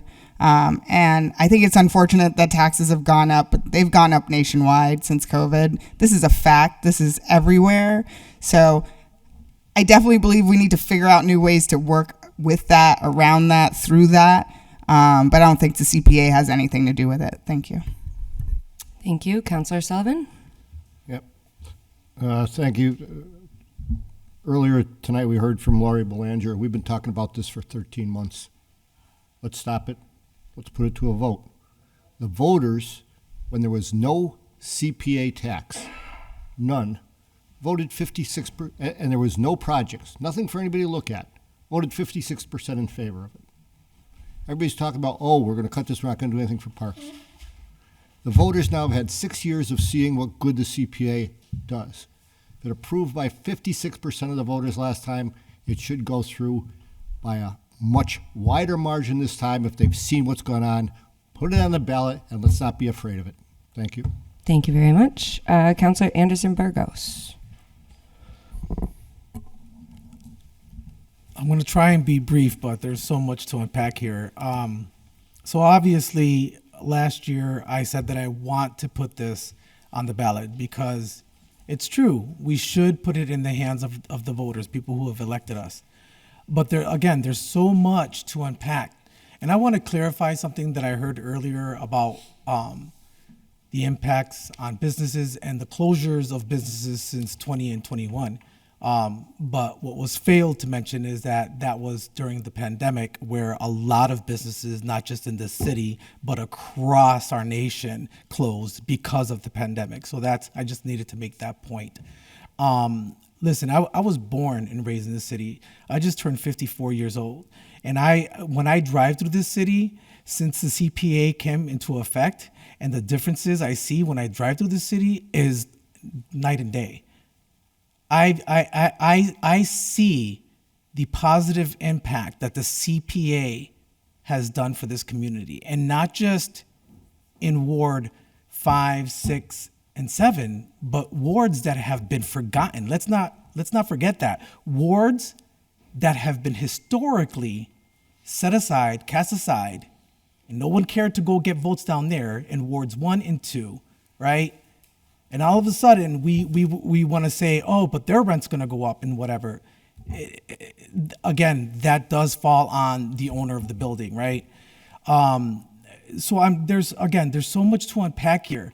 And when I look at residential as a residential owner, right, it's what, $15, $20 a year that drop from 1.5 to 1 point is going to save. 15 to 20. If we have so much of a concern that $15 to $20 in 1 year, oh my God, that's going to break me, then please reach out and get some help, because you shouldn't be living like that. No one should be living like that. 15 to 20 bucks. That's just obscene. That's crazy. You should be getting more help, as we all should. But what really, really, really irks me is the fact that I'm like, yeah, I want to see this on the ballot. I want to see this on the ballot because I believe that the voters have a right. But what bothers me the most, and if this goes on the ballot, what bothers me the most and what I will be paying close attention to is what I've been always referring back to as let's keep the Holyoke affordable group that has historically given false information to the constituents, have lied to our constituents. And some of the city councilors in this room belong to this group. And I just, for the life of me, I can't figure it out because it's turned to muddy waters. What is the agenda here? Is it really to save the taxpayer? Or do you have your own story to tell and this is all you have to cling on to because, oh my God, I have to have a purpose. I have to have a meaning to sit in this room and be a city councilor to represent all these people. I have to have a meaning. Oh, let me attack the CPA, something that has changed the face of the city and the residents of the city. That's what drives me nuts with all these little stories. And then I read the signatures. The majority, and I was right, the majority of those signatures are in Ward 5. Not that there's nothing wrong with that, but let me tell you something right now. I've only received one email in the entire Ward 6, one email. But I got a ton of calls and emails regarding, please keep the CPA at 1.5. What does that tell me? As an elected official, now I have to backpedal and say, damn, I can't be comfortable saying that I should put it on the ballot because it's not fair. Because this was a this was born out of who knows what. Someone trying to create an agenda because they had to, because that's all they can cling on to. It's ridiculous. Thank you. Thank you, Councilor Devine. And then, no, I'm sorry, Councilor Graney, then Councilor Devine, then Councilor McGrath-Smith. A very learned man once said in his essay on civil disobedience, that government that governs least governs best. And I think that the people have the right to vote, and I pray that we put this on the ballot so that they do have the right to vote. Thank you. Thank you, Councilor Devine. Yeah, I'm just, I'm sitting here saying, this has taken so long to get to this point. It's amazing to me. And from what I can tell from the where's his name? Stuart Saganor, proper CPA surcharge reduction procedure, and he gives out the procedure, and I thank Councilor McGrath-Smith for looking into that. And then we have the other item from Attorney Degnan, which basically says the same thing that the other opinion says. So to me, it looks like we have two votes to take, one to reduce it and then put it on the ballot. To me, it's that simple. So that's what I would propose we do, 2 votes. Thank you, Councilor McGrath-Smith. I'd like to make a motion to bifurcate this and actually have 2 votes. Second. Motion has been made and seconded to bifurcate this and make words. this 2 votes. That's the word of the week. Too. All those in favor? Aye. Those opposed? No. Why don't we just do a roll call vote? Just to, the Motion clerk. for a roll call vote. Thank you. So this is actually amending the committee recommendation because the committee voted to have this as 1 vote, just so we're clear. Okay. All right. And I do still have to you defer to the finance chair to give your update, but I don't know. I think it's. But before that, I will just the clerk will call the roll. If you vote yes, you are voting to put these into 2 votes. Thank you. When we say we're referring to one item being the reduction, and then One the item second being the item is to place it on the ballot with the ballot summary as proposed by Attorney Dignan. Sure. Yeah. One item is to vote for the reduction, and then from there, depending on what that vote results in, placing the item on the ballot. Okay. Did we call who's going first tonight? We did not. Councilor Bartley. Okay. Who? Councilor Bartley was going picked first to go first. Okay. Clarification, the first vote is going to be to reduce. No, right now we're voting on whether or not to Okay, I got you. separate into 2 votes. One to reduce from 1.5 to 1, and the other to vote to place that on the ballot. Bartley? No. Devine? Yes. Givner? Yes. Graney? No. Jordan? No. McGrath-Smith? Yes. Murphy Ramboletti? Yes. Ocasio? No. Israel Rivera? Yes. Jenny Rivera? Yes. Sullivan? No. Bacon? No. Anderson Burgos? Yes. 7 yeas, 6 nays. Okay. 2 votes. So with that, we'll be taking 2 votes.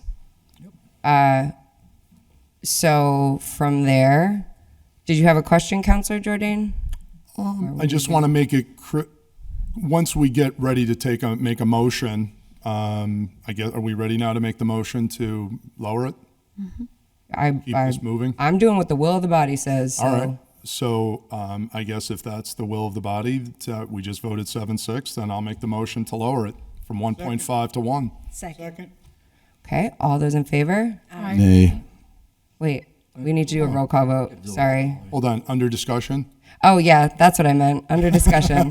Sorry, guys. It's been. Yeah. No, you're doing great, Mr. Thanks. Madam Thanks. President. Positive reinforcement. No, seriously, you are. May I? Yes, Okay, Councilor briefly, Jordan. just on the procedural piece of this, remember now, councilors, you can vote if you vote to reduce this vote, this is the only way that this gets to the ballot is to reduce this. And if we want to talk to the law department, this fails. And I would encourage everyone to vote in favor of this, that is in favor of placing it on the ballot. If you want the 2 votes, then we can have the 2 votes. That makes if those who are in favor of this, but I listened real clear. People were saying, I so much want to put this on the ballot, but I don't want to vote to reduce it. You can't have it both ways, colleagues. If we don't vote to reduce it, whether we want to reduce it or not, and I would argue you are not taking a position in the grand scheme of it to reduce it, but you cannot allow, the public will not be allowed to vote if we don't vote to reduce it. So I don't think it's fair that we say anybody's pro-lowering it or anti-lowering it. I've already made it crystal clear. I'm not in favor of lowering it or not lowering it. I'm for letting the people vote. Just as I voted in 2016 to put it on the ballot, I had to vote to set it at 1.5, even though I was not in favor of 1.5, okay? I didn't take a position. I said, whatever the public wants, they shall get. They now need this council in order to allow them to vote, 7 or more councilors, and the mayor has now agreed to honor that vote. He said, I will not veto if this passes. I think that's appreciated of the mayor to do that. And we need 7 councilors who have said they're in favor of allowing the people to vote. And that's what this is all about. So I would hope that we vote to cut it for the purpose of allowing it to go to the ballot. And I should also note procedurally that it automatically then goes to the ballot. The only other is, do we adopt the language as suggested by Attorney Dignan at that point? I think we're all in agreement on that. So, and I would hope that would also pass, okay? Because I think she did a good job on that language. So anyways, that's my piece on this. You have to vote yes to let the people vote. If you vote no, you're not allowing the public to vote. I want to make that crystal clear. Thank you. Okay, so I have up next Councilor Bacon, and then Councilor Rivera, and then I thought I saw one other. Okay, Councilor Bacon. Thank you. I know we've been through this for so long and so many times that it's gotten a little blurry in some regards, but I just want to remind my colleagues that as the first discussion before CPA ever went on the ballot, there was much debate and discussion within a committee. In the first year, it was DGR that made the recommendation to the full council after much debate and back and forth. In this scenario, after the 5 years had passed, the debate took place in Finance Committee. The order that had been filed by me, since I've basically been called out all night, which is fine with me. I serve at the pleasure of the people who elect me, and I bring orders forth at the request of the people who I represent proudly. And I appreciate the support that they give me in that regard. But what I would note is that the initial orders that I filed, one was to reduce it to 0.5% and the other was to eliminate it completely. Because there are people who would like to get rid of it completely because they just see it as another tax burden.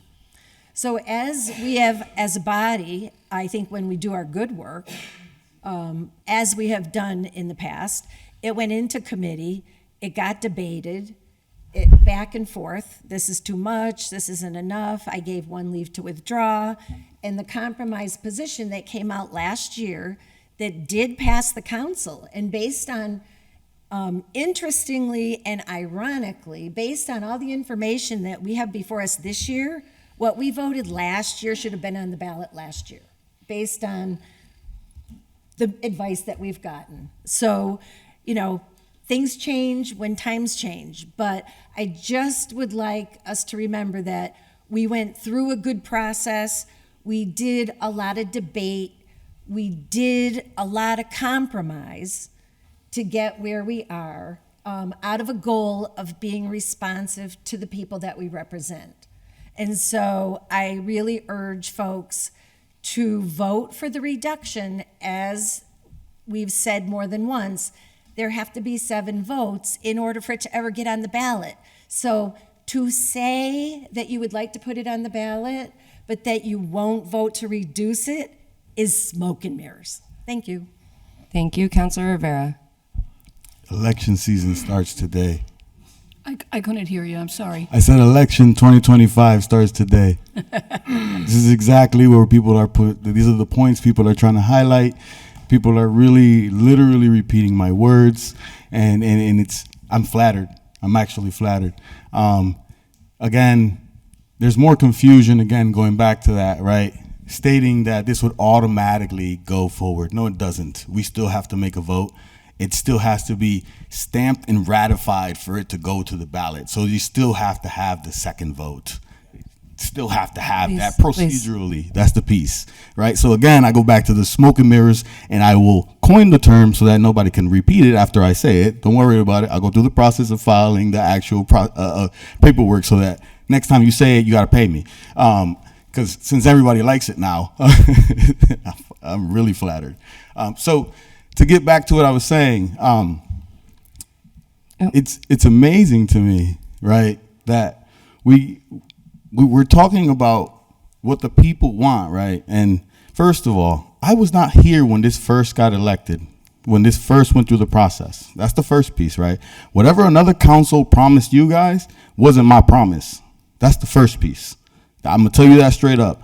If I don't win again next season because I voted where I voted, I'm okay with it. And I'm going to tell you where I stand now. I'm not going to tell you I'm not, or I am, or maybe, because it's not for me to say, you know. I'm not playing the political game. I'm going to tell you the truth straight up. I'm not going to vote for it if we're gonna do 2 and 1. I will vote for the I will not vote for the 1.5 reduction because I don't agree with it. That is where I stand. You can make your votes based on what I say moving forward, because I'm not afraid to stand where I am and what I believe in. I'm not gonna play games. I'm not gonna riddle words around and try to make different ideas and try to deflect by saying other things that are happening and telling a story about some kids or something else, make pretend lifestyle that could possibly happen, a daunting, very scary scenario. Nah, I'm good with that. I'm going to tell you the truth. I'm not going to play games. I'm not trying to be a city council for 30 years, bro. If I don't win again, I'm okay with that. That's fine with me. Hey, excuse me.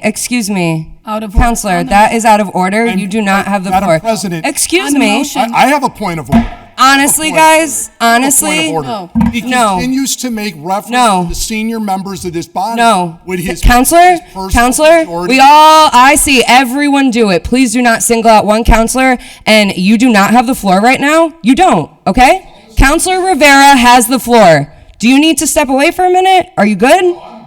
Okay, then please do not speak if you don't have the floor. That doesn't just go for Counselor Jordan. That goes for everyone who's sitting here tonight.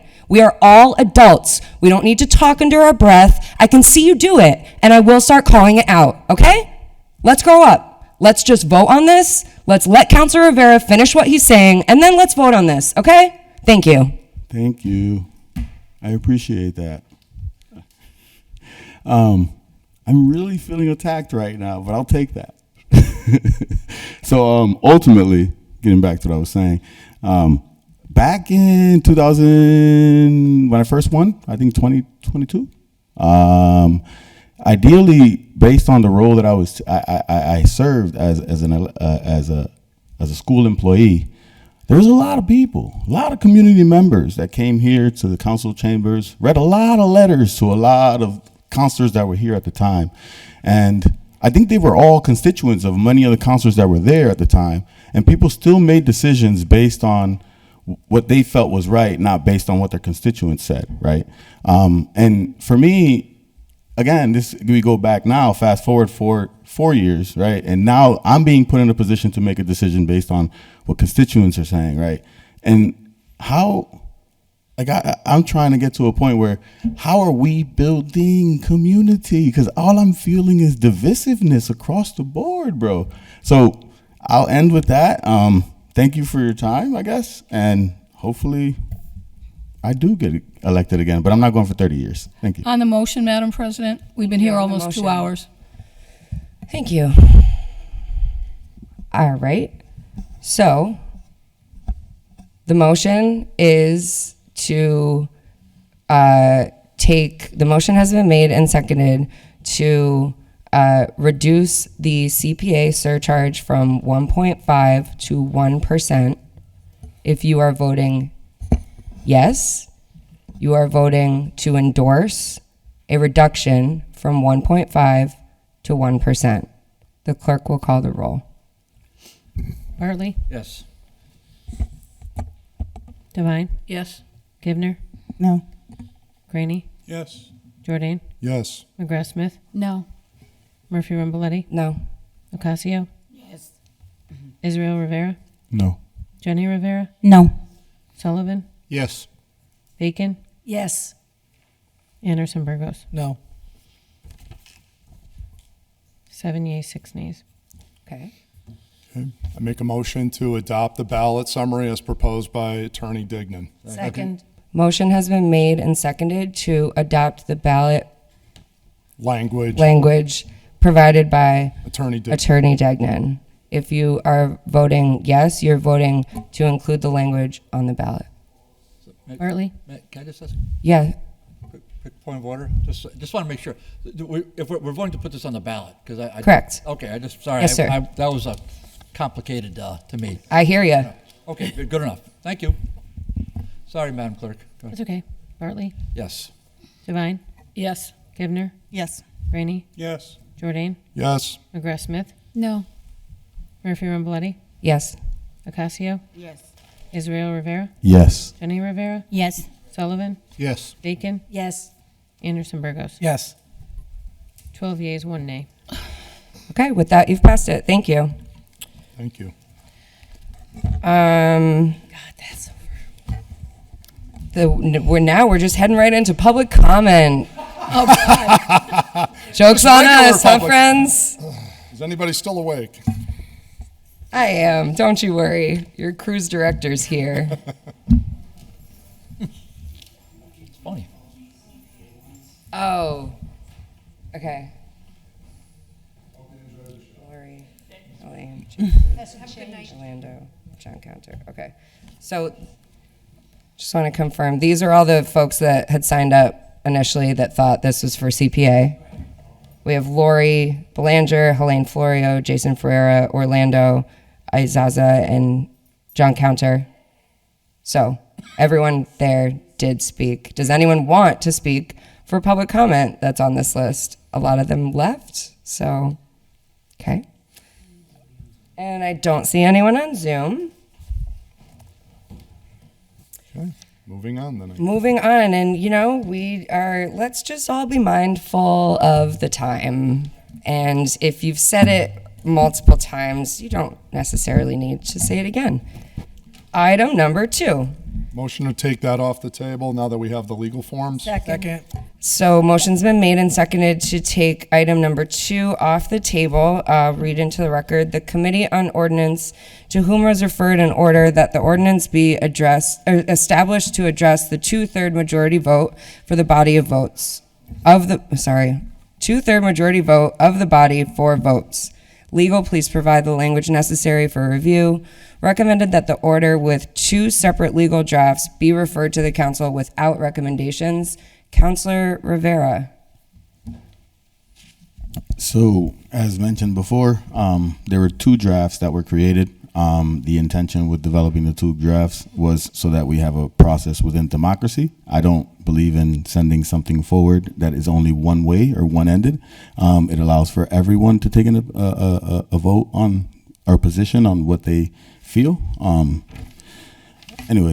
So here we have one language that provides the vote of the 2/3 of the body present, and then another language around a vote of 2/3 of the body in totality, meaning all 13 members.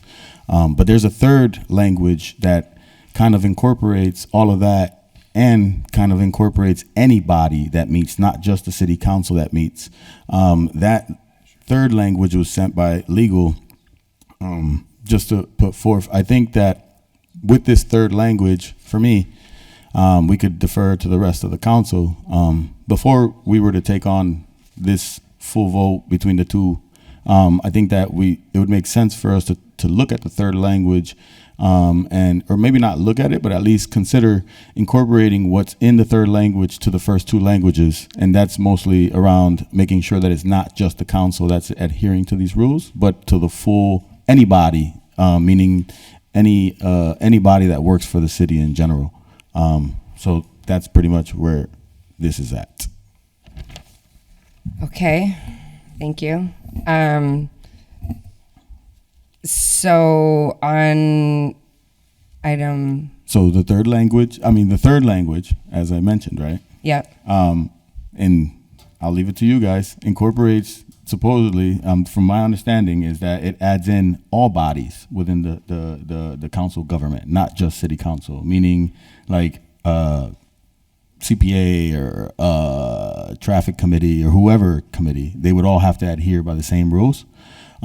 So that is not incorporated within the first two languages, to my understanding. That's why that third one came out.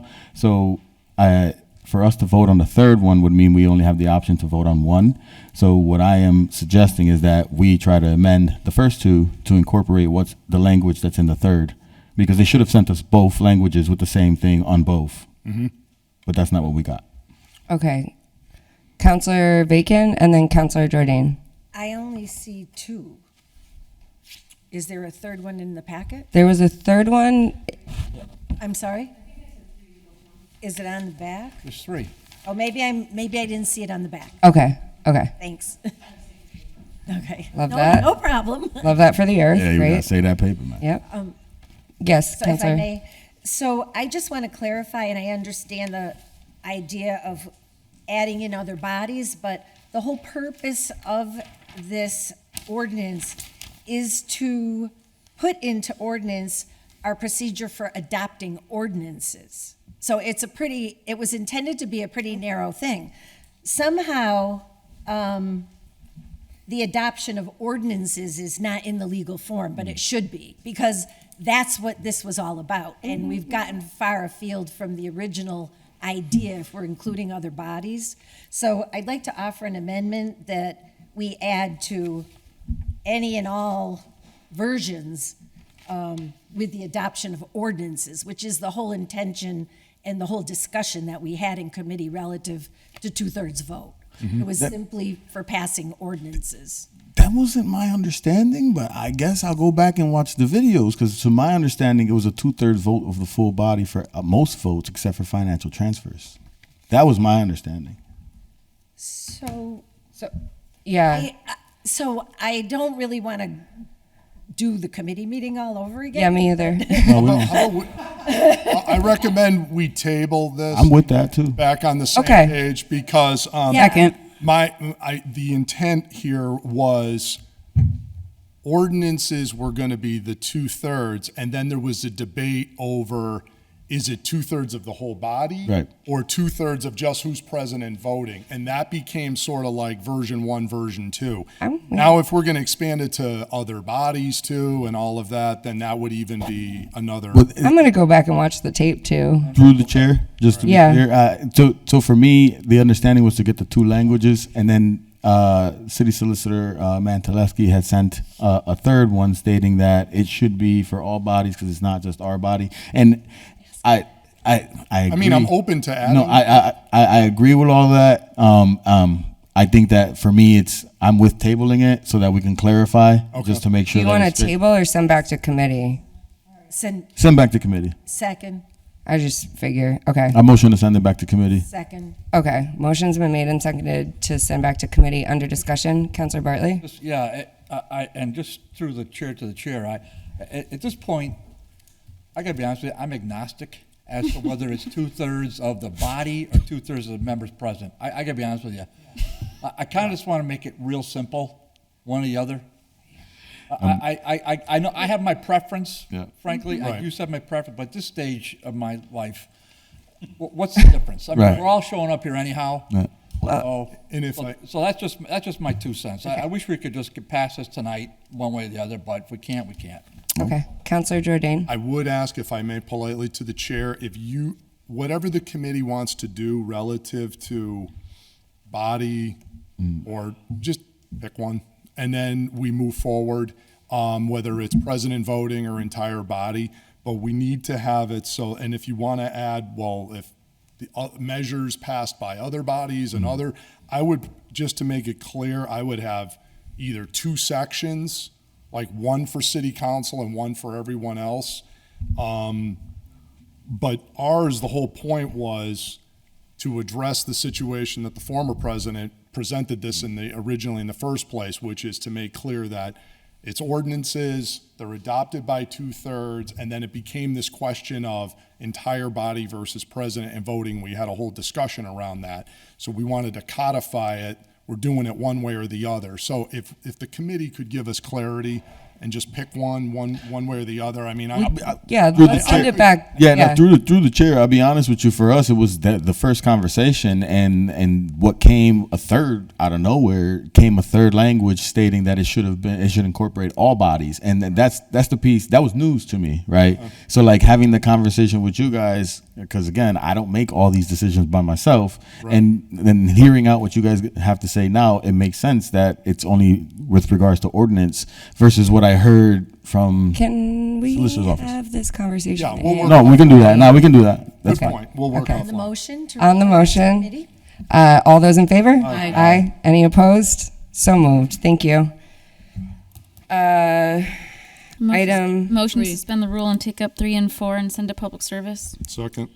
Motion has been made and seconded to take up items 3 and 4 as a package and send to public service. Item 3 is from Mayor Joshua Garcia appointing Catherine Pratt of 11 Lexington Street to serve on HEDIC. She's replacing Rosa Pantoja and will serve a 3-year term. And item 4 is from Mayor Garcia appointing Lauren Niles of 40 Lexington to serve as a commissioner of the planning board, replacing Mr. Chung and serving the remainder of his term. So motion's been made and seconded to send to public service. All those in favor? Aye. Any opposed? I'll make a motion that the chair can just give abbreviated readings on this, if that's okay. Second. Great. All those in favor? Aye. Appreciate you.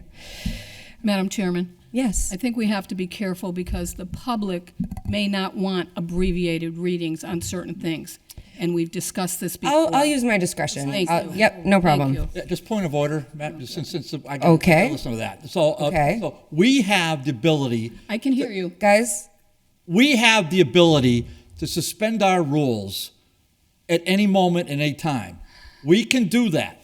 Now, I've been castigated repeatedly by this counselor because Madam Chair, I have the floor. Because I have 12 years of experience, and I just want to get through the meetings. That's all I ever want to do. I don't want to cut anybody off, but I've got to listen to this nonsense. Okay, excuse me. So I'm tired of it. Excuse me. Again, I'm running the meeting, and my job as president is to maintain decorum. If folks here think that they cannot maintain their own decorum, you can leave. Like, honestly. We are adults. We can do this. I have the discretion. You put us next to each other. I know, and I have no regrets. I have no regrets. Thank you so much. Excuse me. All right, here we are, being adults. Once again, I will use my discretion to read things efficiently into the public record, as many other presidents before me have done. Thank you so much, everyone. On to the next item. Item number 5. Receive and adopt. Second. And confirm the reappointment. Motion has been made and seconded to receive and adopt from Mayor Joshua Garcia, letter reappointing Anthony Luciano of 24 O'Connor Ave to serve on the license board. Receive and adopt. All those in favor? Aye. Aye. Item 6. Receive and approve. Take 7. We're on 6. Receive and approve the minutes. 8, 9, 10, 11, 12, 13, 14, and the motion is to receive them all. Okay. With one exception. With one exception. Number 9. 9 requires a vote. 9 should go to finance. Yeah, Okay. I agree. So that was a Motion to send 9 to committee, to finance. Second. So motion, hold on, I got a couple motions going on here. Let's do the motion to take 6, Receive and approve. receive and approve item 6. All those in favor? Aye. Aye. Those are the minutes from the April 16th, 2024 meeting. Motion to take 7, 8, 10, 11, 12, 13, and 14 together as a package and receive. Second. Second. I'll read them briefly. 7 is from Lisa Ball, city solicitor, on outside counsel litigation. 8 is from the city auditor, the general fund budget versus the actual. 9 is from the 10 is from the Community Preservation Act Committee, fiscal year 25 CPA budget proposal. 11 is from Stewart Sagamore CPA Coalition. 12 is from local historic district minutes from December 21st, January 18th, and the 29th of February. 13th is the Historic Commission, the minutes for the March 11th meeting. And 14th is grant completion safe fiscal year 23 fund. It has to go to finance. All those in favor? Oh, I'm sorry. One amendment, I believe 10 also is going to require a vote, because Finance. that's their budget proposal, so I'd recommend that also goes to finance, Second. Okay. because we have to approve it. All right. So then we're receiving 7, 8, 9. No. No. 11. 7, 8, 11, 12, 13, 14. Yep. All those in favor? Aye. And motion to send 10 and 11. No, 9 Nope. and 10. 9, I'm sorry. 9 and 10 to finance. Thank you. All those in favor? Aye. Aye. Any opposed? So moved. Motion to suspend and take 15, 16, 17, 18 together. I'll leave it there as a package because they're all renewals.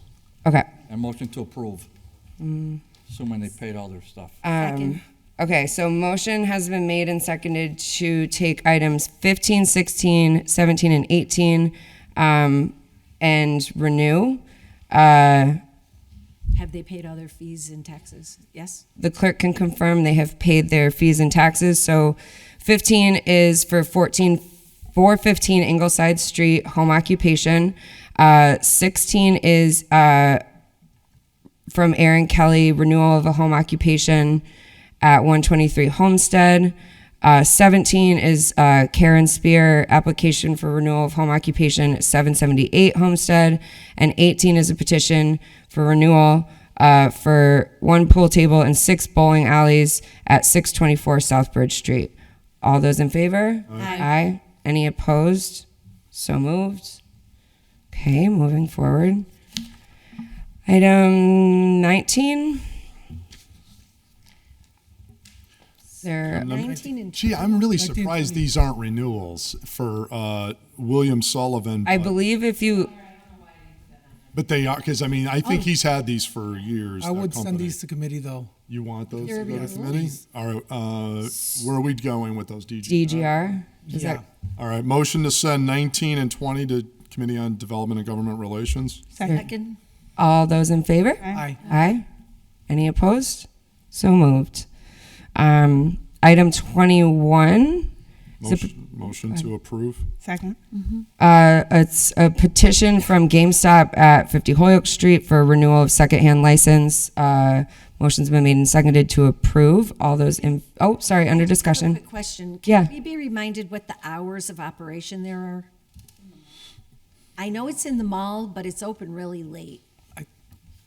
I want to say it's They don't have an 11, external ad. either 11 to 6 or 7. Who, GameStop? 8 o'clock? GameStop 8 Yeah, Oh, you know what? I'm thinking of a different. Yeah, because they Never don't, mind. they don't have an external exit. Yeah. They have to be the It's a mall different hours, place. yeah. Yeah. What? I think, yeah. Sorry. I'm sorry. Okay. So thank you, City Clerk. Reminded me that the secondhand license needs a roll call. It does. Yep. Indeed. Okay. So the clerk will call the roll. If you're voting yes, you're voting to renew the application for a secondhand license at GameStop at the mall. Bartley? Yes. Devine? Yes.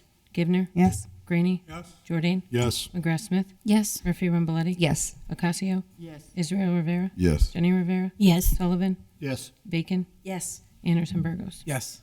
Unanimous vote. Thank you. With that, you've approved it. Item 22, petition of Felix Rivera Soto, application for a street vendor license. DGNR if it's new. Second. I believe it's new, yeah. Yeah, DGNR, please. Motion's been made and seconded to send to DGR. All those in favor? Aye. Any opposed? So moved. The only thing that I have that I wanted to remind everyone, I believe Jeffrey so kindly emailed you all, the PVTA is having a public meeting about updating bus routes, and that's going to be in the old tax collector's office, which is right here on the same floor as City Hall. It's Wednesday, May 22nd, I believe. May 22nd. And that's from at 5:30. 5:30. So we did send flyers to all of you. Please help get the word out to your constituents.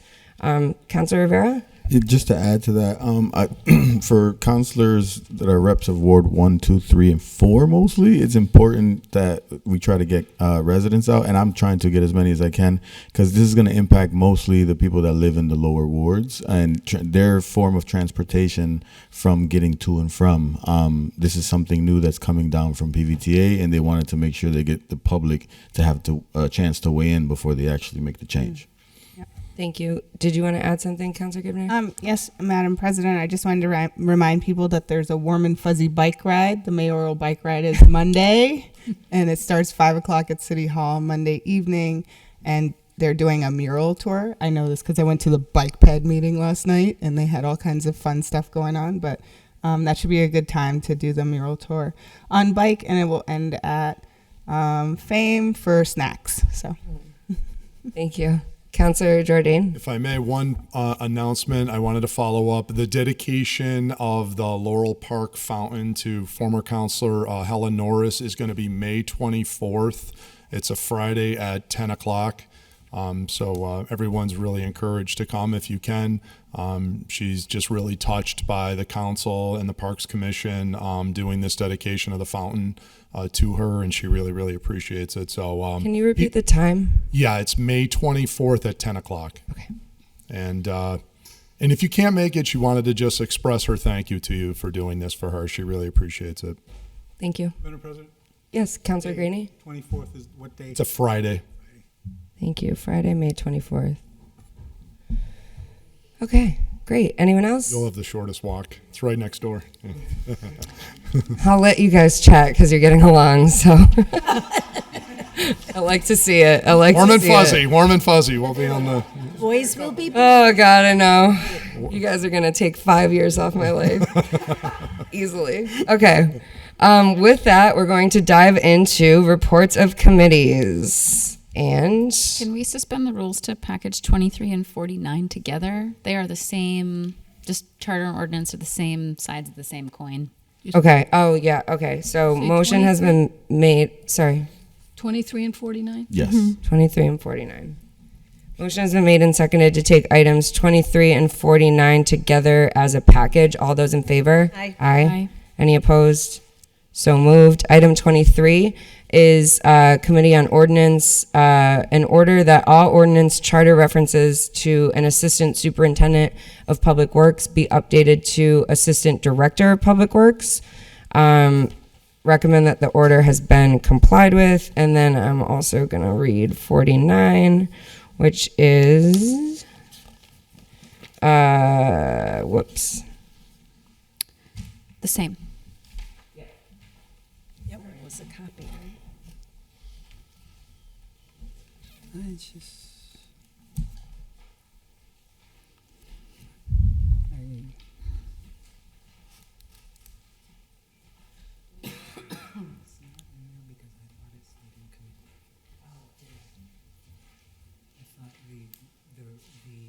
motion was to ask the clerk to look into this. I didn't think that meant it came out. Wait, are you, Counselor, are you sure that 49 came out? I was thinking that it did, but didn't we ask for clarification? The order was complied with, just asking for communication from Brenner McGee when the changes have been made in Municode. Okay. Well, it's... So technically, Yeah. I would offer an amendment to take it out of committee. Okay. And approve it as complied with. Okay. I would Making entertain that. All the paperwork work. Great. So motion has been made and seconded to take item 49 out of committee And approve, the finding that it's complied with. and approve that, the finding that it's complied with. All those in favor? Aye. Aye. Any opposed? So moved. Okay. I just don't really have the language to read it into. Wait, do I? Wait. it's item Okay, 20. hold that thought. I got it somewhere. It's right here. Oh, keep me on my toes. We got this. Okay. The Committee on Charter and Rules, to whom was referred an order that all charter references to an Assistant Superintendent of Public Works be updated to Assistant Director of Public Works. I could go first if you. I will let Councilor Rivera go first. So for on the ordinance side, this is something that we were just cleaning up because this is something that was done back in the fall in 2023.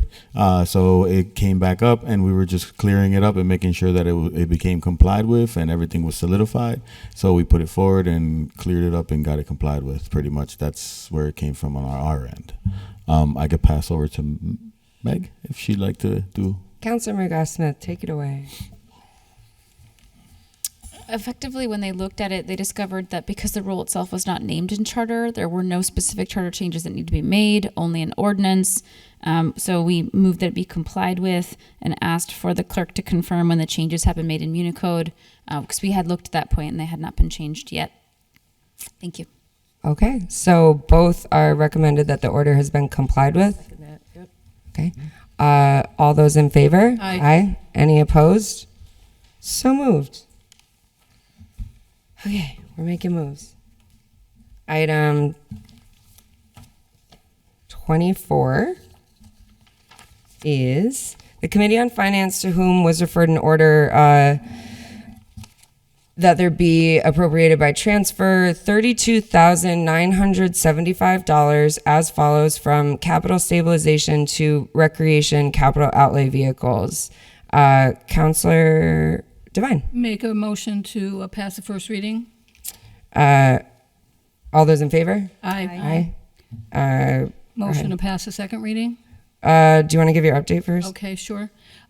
We had a meeting the other night, and the Parks and Rec director came in, and what this is for is they need a new utility vehicle for Roberts Field because of the condition of the turf. They need this particular John Deere utility vehicle. Thank you. Anyone else? Councilor Jordan? Yeah, I'm just going to reiterate what I mentioned at Finance. I am in favor of this, but I did mention to Park and Rec, and Tom said he would look into this. This is effectively exclusively for the use at the Holyoke High School campus, this vehicle, which is great, and it's needed, and we should purchase it. But on the other hand, the school department has $13 million in ESSER funds that they're trying to get rid of between now and September 30th. So the suggestion is, since there's a fire sale with the money and we're looking for anything we can do to spend that money by then, here seems like an obvious one since it's clearly for the purpose of using it for the schools. So I said, Tom, please talk to Mr. Soto and exhaust any possible use of the ESSER money. If we can use it and we don't have to take this from our capital stabilization, we can use this to buy other equipment for the city, and we can use some of the ESSER money to pay this $32,000. So he said he would look into that and try it. So we're approving this, but I still put that caveat out there that we'd like them to use the ESSER money if it's available. Thank you. Councilor Rivera? I gotta say I kind of agree with that. The other piece, I think for me that there's a question, and I'm sorry I wasn't able to attend. But the question around they have an account also, a separate account for that particular complex that brings in money, are they leveraging any funding from that separate account to help cover some of the costs out of these capital that, you know what I mean? Like taking some of the money from there to help cover the costs here, because they have an account that literally generates revenue, just like Community Field does too. And those are two different accounts that we as a council or the city can't tap into. So for me, there's that. There's also fees being collected at the pool. So there's a lot of different ways that I'm trying to figure out, like, is there ways to leverage some of the funding? But I'm in agreement with it. If we need it, we need it, ultimately. But it's just, how are we leveraging other fundings to make sure that we are bridging the gaps? That was all it was for me. Guys are killing me. Oh my God. All right, were you all set? Okay. It's like the Oscars music. All right, anyone else on this one? I have a question. So Sure, Councilor McGrath. If we approve this transfer and then the ESSER funding comes through, is it possible for it to be returned, or is this just permanent?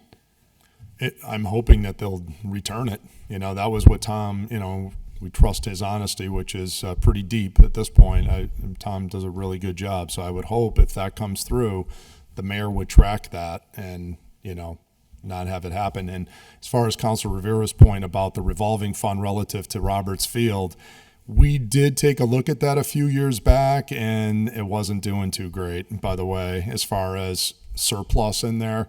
I think they'd be hard pressed.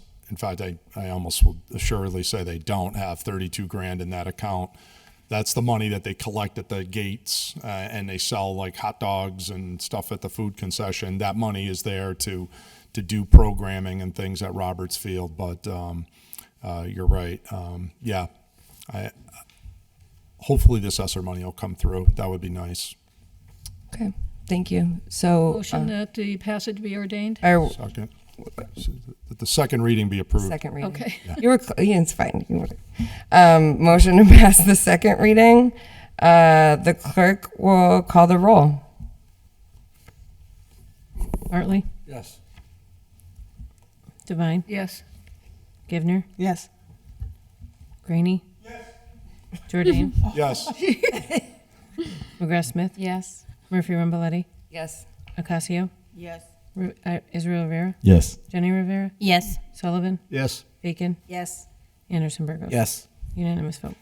Thank you. With that, you've passed that transfer. Item 25, the Committee on Finance, to whom there was an order to transfer $8,000 from reference librarian to financial manager. Councilor Devine. Yep, motion to pass the first reading. Motion to pass the first reading. All those in favor? Aye. Aye. Okay, this was, we had Maria in, and she's been looking for a financial manager for some time, and she finally was able to hire somebody, and they will become full-time on July 1st of 2024. Okay, anyone else? Anyone further? Okay. A motion that the passage be ordained, no, second, Pass the second reading. pass the second reading. Second. The clerk, motion to pass the second reading. The clerk will call the roll. Bartley? Yes. Devine? Yes. Givner? Yes. Graney? Jordan? Yes. McGrath Smith? Yes. Murphy Ramboletti? Yes. Ocasio? Yes. Israel Rivera? Yes. Jenny Rivera? Yes. Sullivan? Yes. Bacon? Yes. Anderson Burgos? Yes. Unanimous vote. With that, you've passed it. 26, the Committee on Finance, to whom an order was referred that the Water Commission and manager come to finance for an annual financial update. Recommend that the order has been complied with. Motion to pass this first reading? You don't have to do it for this one. Okay. Because it's complied with. Okay. I will talk about it, though. The Water Department, Councilor Jordan had asked them to come in, and they were extremely gracious about not only coming in, but giving us a comprehensive capital improvement project overview and supporting water rates and charges. If anybody would like to call Dave Conti at the Water Commission, by all means do that, and I'm sure he'll give you one of these items that were passed out to us. Councilor Jordan, did you want to go further, or It's just- pretty extensive. Yeah, it was really well done. Thank you, Councilor Devine. I would just add a couple little points, high notes, and just things for us to keep an eye on. One is you've got the all-star team down there that's running the water department. They are phenomenal. It's a miracle Dave hasn't retired yet. He's been eligible to retire and still hasn't. We're so lucky to have him. He's just such a wealth of knowledge and such a superstar. And you've got a commission there that is just so talented and so experienced. Just could not be more proud of that commission. But above and beyond, I will just say the state of the water department is in excellent shape, but they have some challenges. They're presented with unprecedented drop in volume.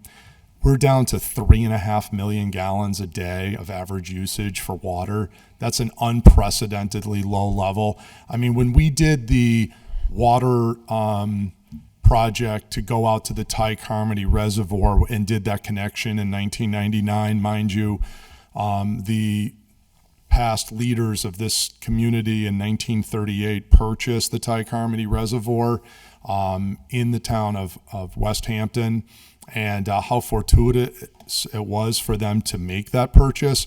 We ended up not using it for another 61 years. But when we did, we had a demand of approximately 11 million gallons a day that was needed. And that reservoir produces 16 million gallons a day.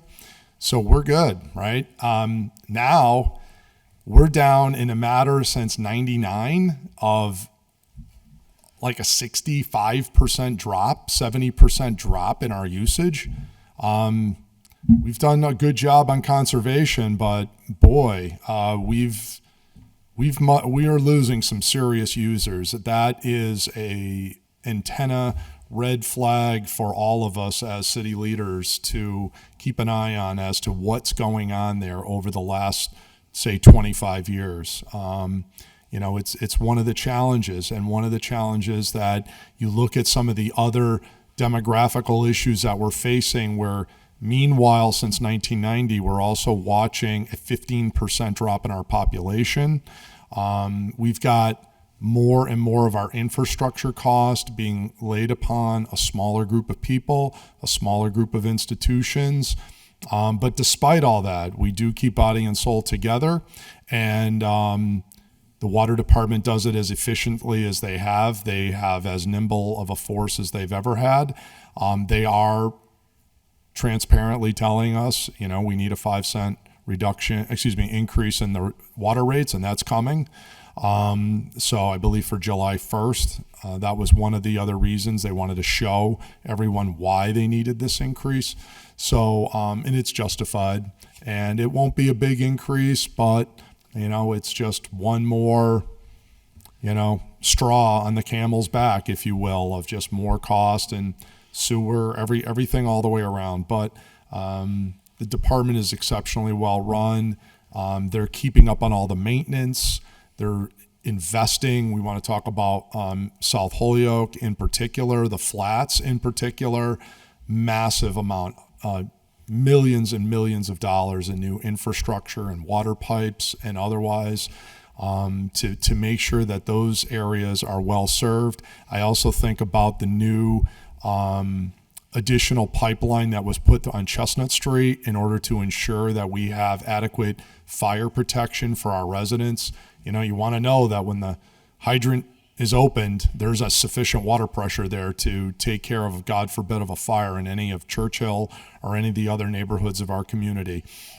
We've been able to address that out in the Highlands and other tricky areas around Pearl Street, Fairfield Avenue, along Northampton Street. So we got a really good report relative to fire protection. So, you know, we have a lot of cause for a lot of pride, and can rest easy that we have a very well-run water department, and we have a plentiful supply of good, high-quality water. Other communities are facing PFAS issues. Holyoke remains one of, I think, maybe we're down to the last, might be one other that still is on a filtration waiver. That means our water quality, to get a filtration waiver from the state, is so hard to get, that for us to still have that means you have amazing water quality. So Holyoke is so blessed to be water rich. So many other communities wish they were. So we have to think about in the future how strategically we can leverage that, especially in light of our own water droppage. So people in the future that are running this city, whether it's Councilor Rivera serving his 30th year, they're going to need to figure out how we get, increased usage in our water. But I will not be here in your 30th term. But I wish you all the best when that happens. Thank you. Okay, great. Councilor Greeny and then Councilor Sullivan. Just quickly, at that meeting, I posed the question to Mr. Conti about the arrears, and graciously, and I thanked Joe Manzi the next day, he contacted me and said that the arrears have gone from 900,000 down to 400,000, and they're working on it on a day-to-day basis. So I appreciate his promptness in getting back to me with that information. Thank you. Thank you. Councilor Sullivan and then Councilor Rivera. Yep. Thanks. One of the big words that Dave used that day was called tuberculation. And what I've put up here for the public to see and for my fellow councilors to see is what the interior of some of the cast iron pipes and valves in Holyoke still look like.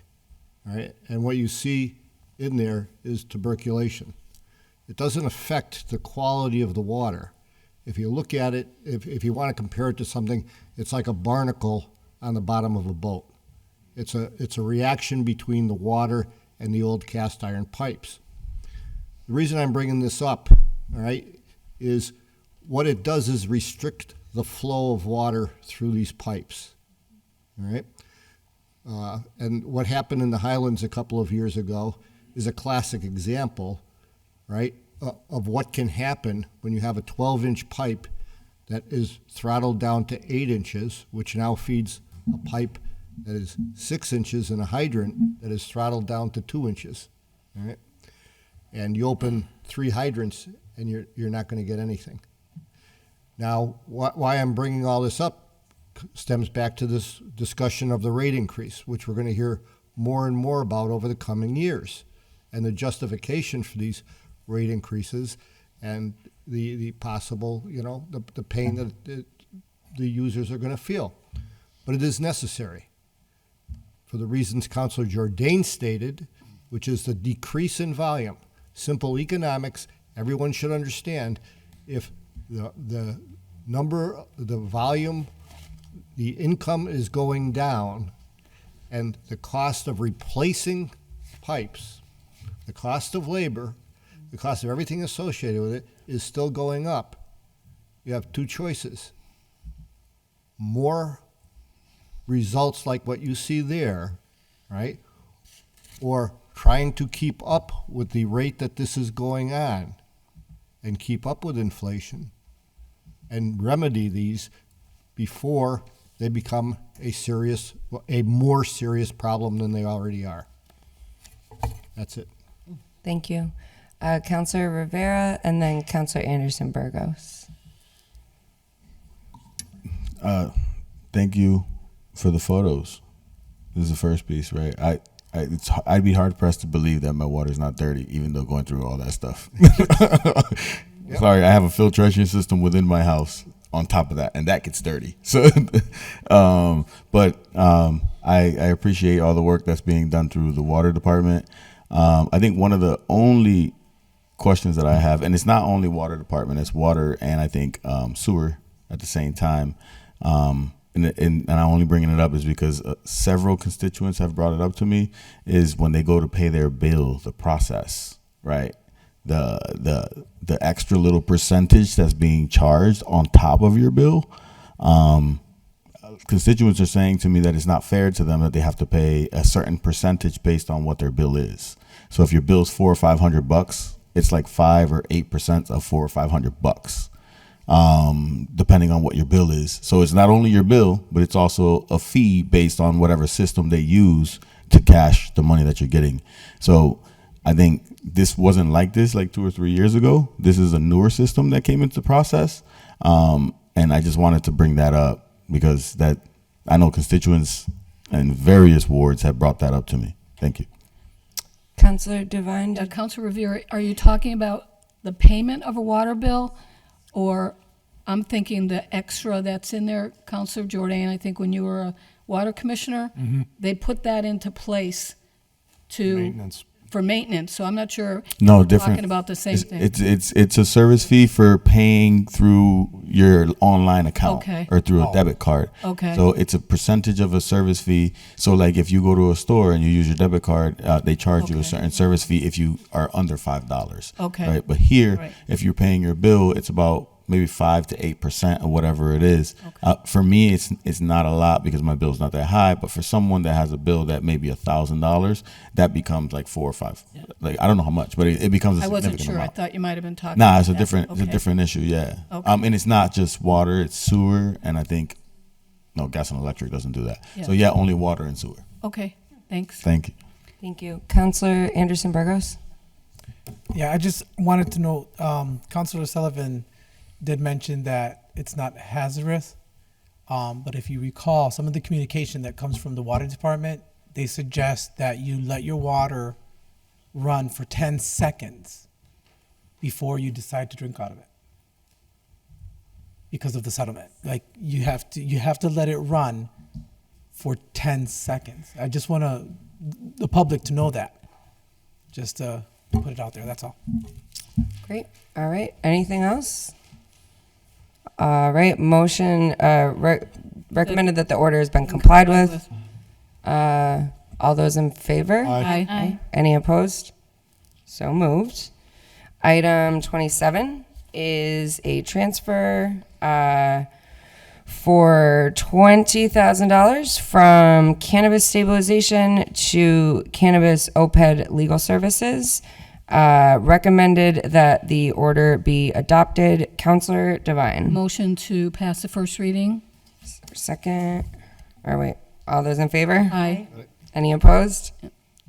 The OPEC director came in, Aaron Vega, and talked to us about this. And what this is for is he's been working with the law department, KB Law, Blue Skies Consulting, to review our host agreements and update the master cannabis list. So that's what that'll be used for. Okay. All right. Motion to pass the second reading? Yep. I'm getting there. Motion to pass the second reading, and the clerk will call the roll. Bartley? No. Devine? Yes. Givner? Yes. Graney? No. Jordan? Yes. McGrath Smith? Yes. Murphy Ramboletti? Yes. Casio? Yes. Israel Rivera? No. Jenny Rivera? Yes. Sullivan? Yes. Bacon? Yes. Anderson Burgos? Yes. 10 yeas, 3 nays. With that, you have passed that transfer request. Item 28, Committee on Finance, to whom was referred an order that for a transfer of $80,160 from capital stabilization to the fire department capital outlay vehicles. Recommended that the order be adopted. Motions to receive, adopt, and pass the first reading. Councilor Devine? Yes, the fire chief was in, and it's to replace 2 Ford Escapes hybrid vehicles that were made in 2007. So that's what that's for, just to replace 2 vehicles. Okay. Any other discussion? Seeing none. So motion to pass the first reading. All those in favor? Aye. Motion to pass second reading. Motion to pass the second reading, and the clerk will call the roll. Bartley? Yes. Devine? Yes. Givner? Yes. Yes. Graney? Yes. Jordan? Yes. McGrath Smith? Yes. Murphy Ramboletti? Yes. Casio? Yes. Israel Rivera? Yes. Jenny Rivera? Yes. Sullivan? Yes. Bacon? Yes. Anderson Burgos? Yes. Unanimous vote. With that, you have passed that transfer. Item 29, Committee on Finance, to whom an order was referred that the amount of $1,126.29 be authorized from the Treasurer Department's R&M office equipment appropriation in fiscal year 24 for services rendered in fiscal year 23, which were unencumbered at the 2023 fiscal year end. Recommend that the order be adopted. Motions to receive, adopt, and pass the first reading. Counselor Devine? Yeah, this was, Rory was in and he said that he had one invoice that was still remaining, and that was for a postage stamp machine. Okay. Is there any other questions or comments? Seeing none, motions to pass the first reading. All those in favor? Aye. Any opposed? Motion to pass second reading? Second. Motion to pass the second reading, and the clerk will call the roll. If you vote yes, you're voting in favor of. Yes. Yes. Yes. Yes. Yes. McGrath Smith. Yes. Murphy Ramboletti. Yes. Pasio. Yes. Israel Rivera. Yes. Jenny Rivera. Yes. Sullivan. Yes. Bacon. Yes. Anderson Burgos. Yes. Unanimous vote. Thank you. With that, you've passed that. Madam President, before you continue, for, let's see, for number 30, could we also take up item number 93 and 94, which are duplicates? Okay. And that will relate to what I'll talk about.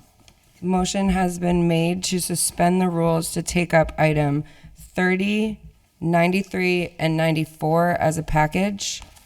Is there a second? Second. All those in favor? Aye. Aye. 30 is, I will be as abridged as possible. Committee on Finance, that the amount of $5 million is appropriated for the purpose of financing the demolition, remodeling, reconstruction, engineering, construction, and equipping or re-equipping of various city parking facilities, including the payment of costs incidental or related thereto. And then 93. 93, Madam President, is 2.5 million instead of 5 million. Okay, so item 93 is that the amount of 2.5 million is appropriated for the purpose of financing the demolition, remodeling, reconstruction, engineering, construction, and equipping or re-equipping of various city parking facilities. And you mentioned 94 is just a duplicate of 93? Yes. Okay. Motion to send 94 back to the auditor. Second. So motion's been made and seconded to send 94 back to the auditor. All those in favor? Aye. Aye. Can I Any ask a opposed? question? Is that because it's a duplicate? Yeah. Yeah. Okay. Yeah. All right. We should only been one. So, Yeah. but can we vote on 93? Yeah. Yep. And get Yep. it I passed? think Back the to plan is the- we're gonna vote the 5 million 93 down tonight. and the 2.5 Okay. up. All right, great. Counselor Devine. Yes, we had a meeting in finance, and it was very enlightening, to say the least. We found out a couple things about the garages. One is that the elevator's been closed for 9 years. 9 years. It hasn't been working. There's possible problems with oil leaking into the ground over there. So basically we had the DPW in as well, and what we did was decided that they don't really need the 5 million right away, but they definitely need something to get this going, especially if we're fined at all for what might be in the ground. So that's why we denied the $5 million, and we recommended the 2.5 million instead. Okay. Any other, Counselor Rivera? Real quick, did they mention if this? I mean, obviously this needs to be done anyways. But did they mention? I'm sorry, again, I wasn't present. If this aligns with the parking study that they put out? I don't know if we had talked about that. I don't remember. Counselor Jordan? Yeah, we mentioned the reference to it. I think what you have here is essentially a package of $1 million in just necessary repairs to these two garages, Suffolk Street and Dwight Street, that we need to do, including fixing the elevator. Whatever happens on parking, we need those repairs just to fix these garages. So it isn't like it's really making alterations to the No. garages or anything substantive in that regard relative to like strategic parking. It's basically, these are just repairs that we need to keep these in a usable form. If I may, I'll go Well, I back was to the gonna chair say, because she had the floor. They may have to hire an architect, a structural architect, Yep. because we're not sure what is there. And as far as the elevator goes and any other leakage that might be there, if we don't start this pretty soon, we're going to start getting fined by the state. Yeah. So, Councilor Rivera, does that answer your question? Not yes and no, right? I'm gonna vote for it. I'm not against it. I think for me, I'm a plan guy, and just to make sure that we don't find ourselves in the same situation again. How are we preventing that? What steps are we putting in place? We should fix it. It needs to be fixed, but I don't want to come back 20 years from now. Hopefully I'm not here, right? And then this topic comes back up again, right? I'm sure maybe you guys were here when we voted for the money for it to happen in the first place, right? And now it's coming back to you again now for money to fix it. So for me, I would like a plan to make sure that it doesn't come back in that sense, right? But I'm gonna vote for it. It's not. It's just I want a plan. That's all it is. Thank you. I will just add that Councilor Givner will be taking up the parking study plan. What did you say at a DGR meeting soon? Yep, June 6th. Thank you. Okay, so I saw Councilor Bartley first, and then Councilor Jordan. Yeah, I'm gonna pose this. I cannot believe we're passing this or contemplating passing it. You want to throw another $2.5 million at a problem. Does anybody in this room know who is supposed to be running the parking garages? DPW. DPW superintendent. But I didn't hear a lot of, and the DPW superintendent is derelict in their duties. Oh, I'm sorry, I can't speak. I'll speak quietly. Yes, they're derelict. You don't have to yell, but if you want to, you can, I guess. They're derelict in their duties. It's a case where we don't have anything specific. You want to just throw $2.5 million to them? Great.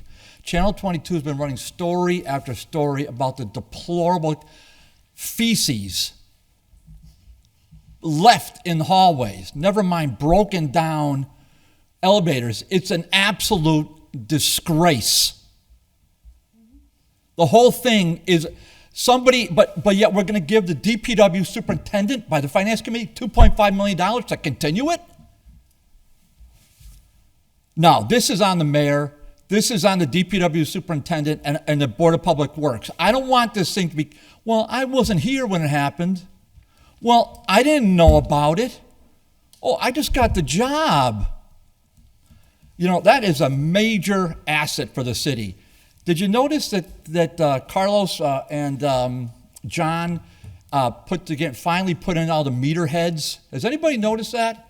They went ahead and did that. They were sitting in boxes for months. Just put them in 2 Fridays ago. I just happened to be outside of district court after a hearing. For months. So give the DPW all their money. Go ahead. Just bond it. It's a joke, Madam President. It's a disgrace. Well, what can we do about it? Well, we can tell them no, and we can say come in with an exact plan and a timeline. You know, we had 10 years ago, we had Mr. Fuca, the DPW superintendent. He came up to the rail, and this body voted to give him another $3.5 million right then and there. I voted no. But this is what we do. Just give them the money. And that was at another deck for Suffolk. What a joke that is. I mean, it's not even used. It's not even used by the public. It's like private parking for HPD on the underground. So and where's the marketing? That's what the parking study's been about. There's no marketing. There's no plan. I mean, fortunately, we've got some good employees in DPW that take their own initiative and do these things, but the leadership is not doing the job. Thank you. Councilor Kelly, I'm a no. Councilor Jordan? Yeah, thank you. Well, if it's any consolation, the original request was for $5 million. So, first of all, I will say, in the defense of the treasurer and the DPW, I'm going to like sort of the theme of the night, the good and the bad. You're going to get both sides of the story here. Is they did a nice job of identifying all the different repairs that are needed. About $1 million. Okay. Long story short, has to be done. This work, dollar for dollar, all needs to be done. This is maintenance on city property that has to be approved by this council. They don't have the money in their budget, clearly, to do this kind of capital improvement. This is classic bonding that we do when people need to do, bonding. I will also say, in the scope of all of this is the addressing the issues that we got here behind City Hall, right? We've got the former police station, what I'll call some sort of subterranean cave at this point, right? It's, I don't even know how else to describe it at this point. And there is concerns that, one of the things that we sort of heard from engineers in the past was, yeah, it's not pretty, doesn't look great. However, it's structurally sound. The thing leaks like a sieve. And by the way, it's leaked like a sieve since the moment the police ever went in there, if you can believe it. But basically, and that was the police headquarters, by the way. That was the answer at one point. And I can even say probably that even predates me, that went there, got out of that. And we then, of course, in 1994, if you want to know, there was a big debate between Vanguard and where we ended up. And luckily, where we ended up is the prevailing side, which is good. But nevertheless, we have to do something. It's appearing that what we're hearing now is that may no longer be the case, that it's completely structurally sound, and that we heard at the Finance Committee, haven't seen a structural engineers report yet, but they do need to start looking at the question of how solid is that. So there's monies in here to have that evaluated as well. So this is all good. Where I was like totally with them, and then where I went off the rails was, well, why are you asking us for $5 million when you've shown us that you need $1 million, right? Well, along the way, we might need this and we might want that, and we just want, basically, my words, not theirs, a blank check so that we can just write it as we're doing this on the fly. And I was not cool with that at all, right? I don't give departments $5 million, spend it as you want, and just let us know what the bill is at the end. We don't run the city that way, in my opinion. So thankfully, and I appreciated the Finance Committee, we compromised at $2.5 million. So, and they were comfortable with that. So I feel like this is government doing its job. That there's right out of the box $1 million that needs to be spent to do this work, important work. We're giving them a little bit more than I would probably like to authorize, but that's how government works and compromises here. So I'm going to vote for the $2.5 million. The other $1.5, if things come up, they've committed to come back to finance and give us updates on what other things are needed and to check in with the council. And you know what? Down the road, as they're getting into all of this, there might be more money that's needed. And you know what? It's going to cost what it's going to cost. We've got to have a functioning set of garages. I myself am disappointed in that we're already having some issues with Suffolk Street when that is not that old of a garage, by the way. And we spent a ton of money on that not too long ago to have that. I'm going to say about approximately 10 years ago. And that concerns me. So we got to get this all working. It has to be done right. This money is absolutely needed. I'm strongly in favor of it passing. We do need accountability. Yes, is there definitely room for recriminations here? Oh yeah, no question. I mean, who the hell's job was it to inspect? We're paying people full time to do this work, to inspect our property, and we have an elevator that was not inspected for 9 years. How did that happen, right? And number one, handicapped and other citizens need access to that elevator. I'm really surprised nobody ever made a complaint that ever surfaced back to the council. I've never heard that. I don't know if anybody here did, but I never heard complaints about the non-functioning elevator. And sadly, we are going to probably catch a fine because of that, because we went 9 inspection cycles where this thing didn't get inspected, and now the state's saying we want our pound of flesh to punish you for not getting the appropriate inspection. So we're hoping by doing this, showing good faith, we're also going to minimize the amount of the fine. So I feel this adds to our street credibility that we're serious about fixing it. So for all those reasons, it should be adopted, but there's plenty of room, for further conversation and accountability down the road. And we'll see how much it costs ultimately to fix the elevator.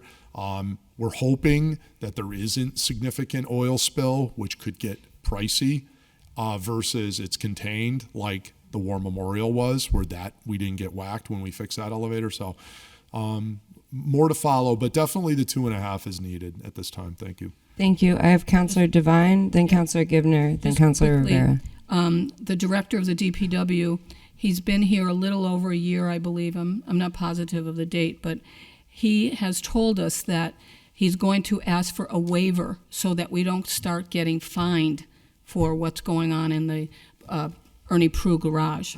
So that's why I think it's important that we pass the 2.5 tonight and let them get started. And just another side note, Sean, can't think of his last name, he left.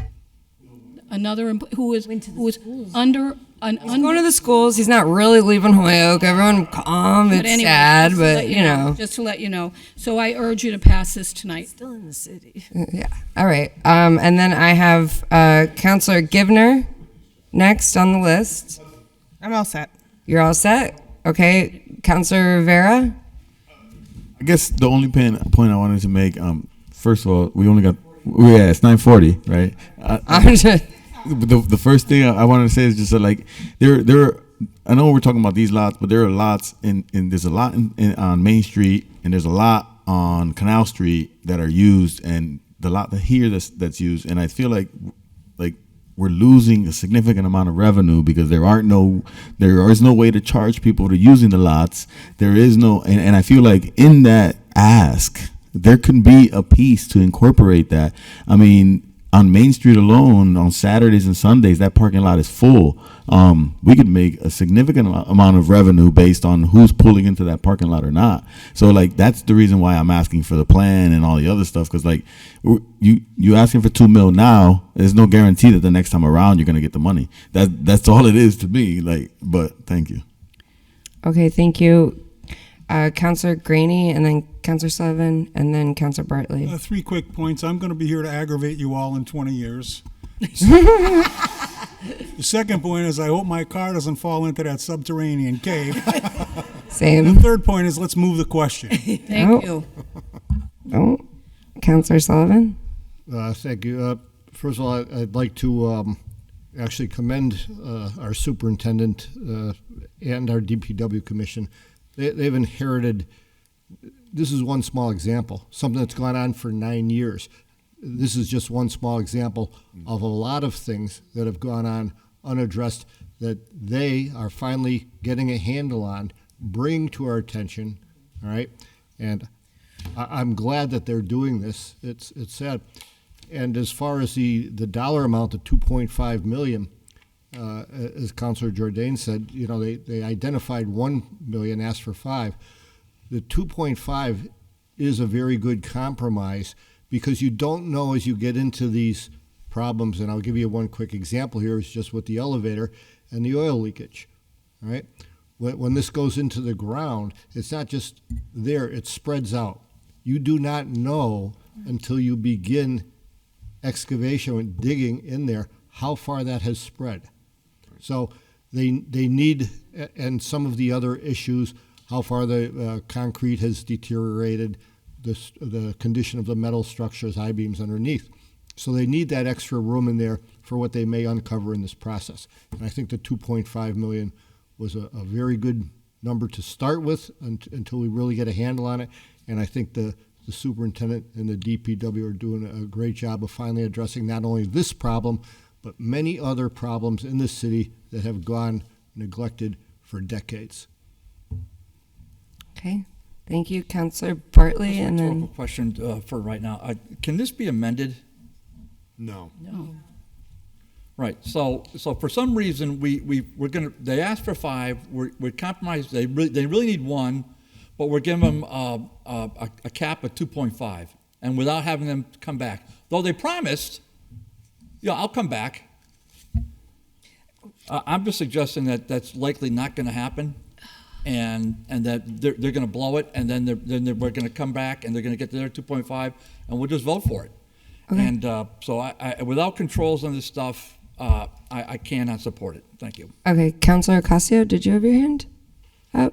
Yes, I want to just for the record thank DPW finally getting done cutting down my branches on my tree, and when they was cutting the branches, they noticed that the trees were cracked in half in the middle, so then they had to cut the whole tree down. So instead of branches, we down to 2 less trees in South Holyoke now, but they was cutting the branches and they noticed that there was a safety issue and they nipped it. So Love it. yeah. Councilor Bacon, did you just have your hand up? I just wanted to make a motion that if we approve, I know there is a motion to approve, and that we could ask for a report back to finance in 30 to 60 days to make it just a hard. I would suggest 60 because he has to ask I know for a it takes waiver time. first. Yeah, so I would just add the friendly amendment for them to come back in 60 days. Yep. Is there a second? Oh, sorry, yeah. I would suggest 90 days on that because it's not just the elevator problem. Okay, 90. 90 But I mean, days just it so is. we have something on a calendar. Okay. Right. So, I make a We motion. on second reading or first? we're on the first reading. Motion to pass the first reading. Motion to pass the first reading. All those in favor? Aye. Are we on 30 or 93? I can't remember. Well, It's 30 still. 30. there is a package, and I believe. Yeah, I think we could. Can we do them both in one vote? I'm in. Okay, I make a motion that we. Oh, if we do them in one vote, the motion is to have 30 denied and 93 approved. Approved. Okay. So the motion would be To to pass the first reading. pass the first reading. Aye. Wait, we already did that. All those in favor? Aye. And then the motion was to pass the second reading. Yep. And the clerk will call the roll. If you are voting yes, you are voting to approve the 2.5 or 2 million, 2.5 million appropriated, and you are, for the purpose of financing the demo, remodeling, reconstruction, engineering, construction, and equipping of various parking facilities, and denying the request for 5 million. And DPW will come in with a 90 days. update. And DPW will come in with a 90-day update. Yep. Okay. Question. Oh, yes? We're approving the bonding for this, right? These are bonds. Yes, Yeah. these are bonds, yep. Yep. I just want to make sure I'm clear on what I'm recording here. So we are denying 30 and approving 93 in the Yes. same vote? Do we? In the same vote, we're doing that? We can.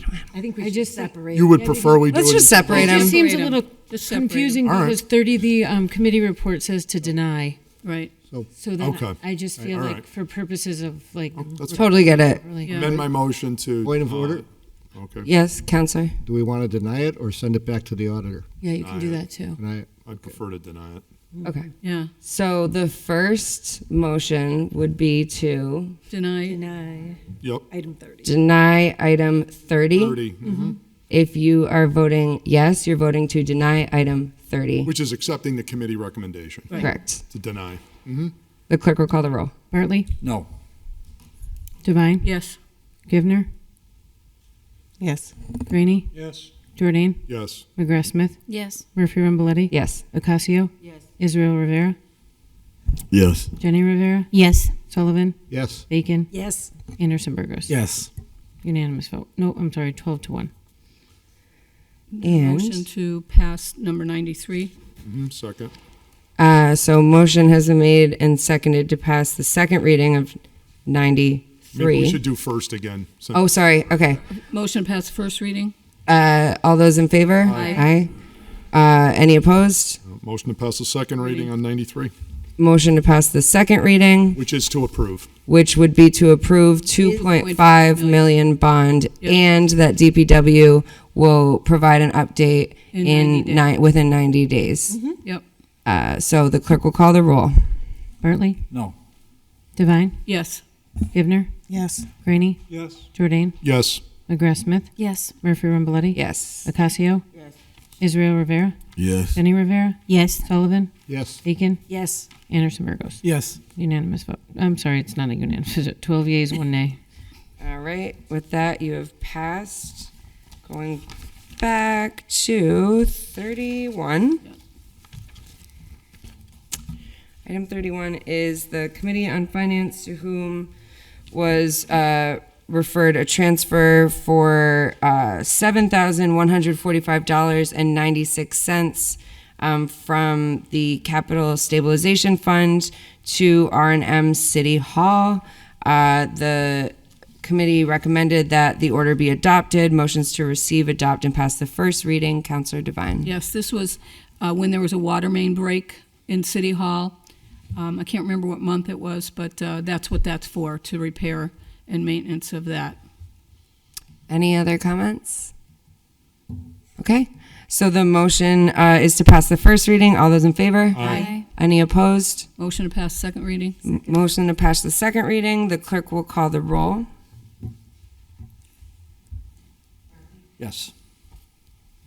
Devine? Yes. Givner? Yes. Graney? Yes. Jordan? Yes. McGrath Smith? Yes. Murphy Ramboletti? Yes. Ocasio? Yes. Israel Rivera? Yes. Jenny Rivera? Yes. Sullivan? Yes. Bacon? Yes. Anderson Burgos. Yes. Unanimous vote. Okay, with that, you have passed.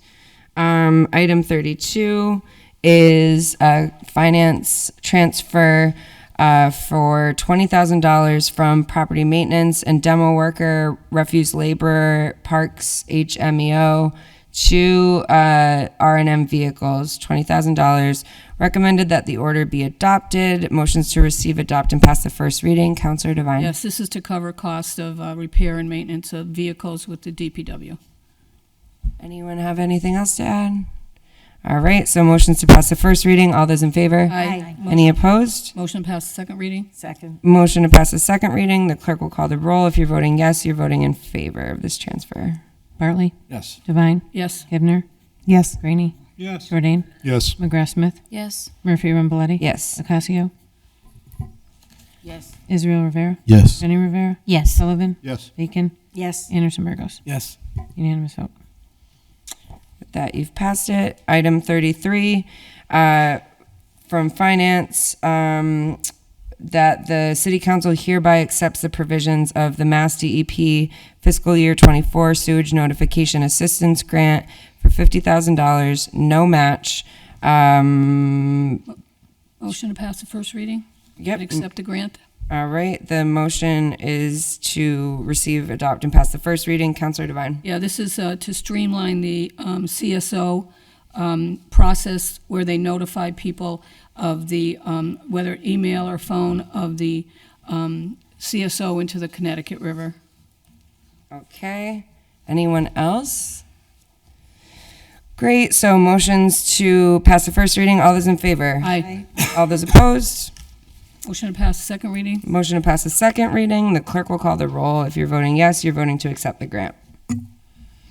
Bartley? Yes. Devine? Yes. Givner? Yes. Graney? Yes. Jordan? Yes. McGrath Smith? Yes. Murphy Ramboletti? Yep. Ocasio? Yes. Israel Rivera? Yes. Jenny Rivera? Yes. Sullivan? Yes. Bacon? Yes. Anderson Burgos. Yes. Unanimous vote.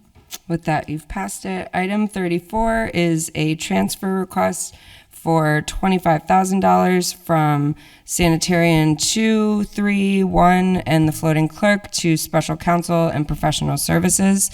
Recommended that the order be adopted. Motions to receive, adopt, and pass the first reading. Counselor Devine? Yes, this is from the Board of Health Director, Timothy Rivers, and apparently there's been a complaint that's been going on that's been open for some years, and it was acknowledged through the that a private investigator would be deemed the best solution to move on this case into compliance. So it's going to be able to cause an issue of a criminal complaint about this property, and that's why he needs the $25,000. Great. So the motions to pass the first reading. Is there anyone else? Counselor Greeny? Madam Chair, I just have a question with all these transfers, if I could truly Sure. share to Counselor Devine. Do we have a handle or any information on whether or not we have any money left over from the snow removal account in the DPW? I have no idea. I don't think that. I think we'd have to look at the transfer reports. Yeah, Come in every other meeting, every once a month. You'd have to look at the encumbered, unencumbered. They come from the auditor. She could give you the snow account. Okay. And it would give you the running balance. All right, thank you. Finance committee members do get a copy of that. I don't know.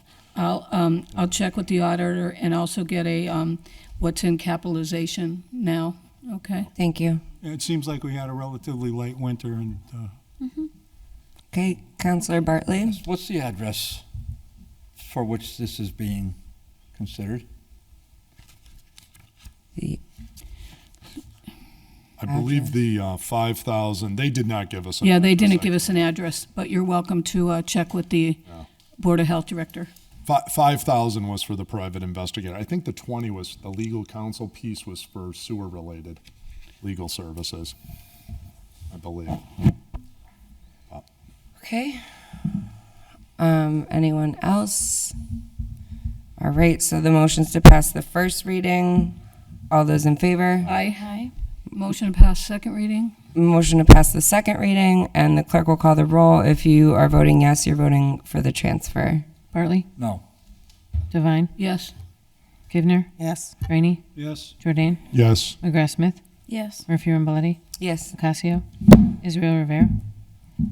Yes. Jenny Rivera? Yes. Sullivan? Yes. Bacon? No. Anderson Burgos? Yes. 11 yeas, 2 nays. Thank you. With that, you've passed it. Item 35 is Committee on Finance, that the City Council hereby accept the provisions of Plymouth paper donation, 12 pallets, assorted paper goods, estimated value $23,882. Recommended that the order be adopted. A motion to receive, adopt, and pass the first reading. Councilor Devine? Yes. This is a very generous offer by Plymouth Paper, a donation of 12 pallets, assorted paper goods, with an estimated value of $23,882, and the auditor will make sure that's put into the correct fund, and we've asked that a thank you note be sent to them. Thank you. Anyone else? Okay. So with that, motion to pass. Motion to pass. That was a motion Oh, to no. pass the first reading. All those in favor? Aye. Any opposed? Nope.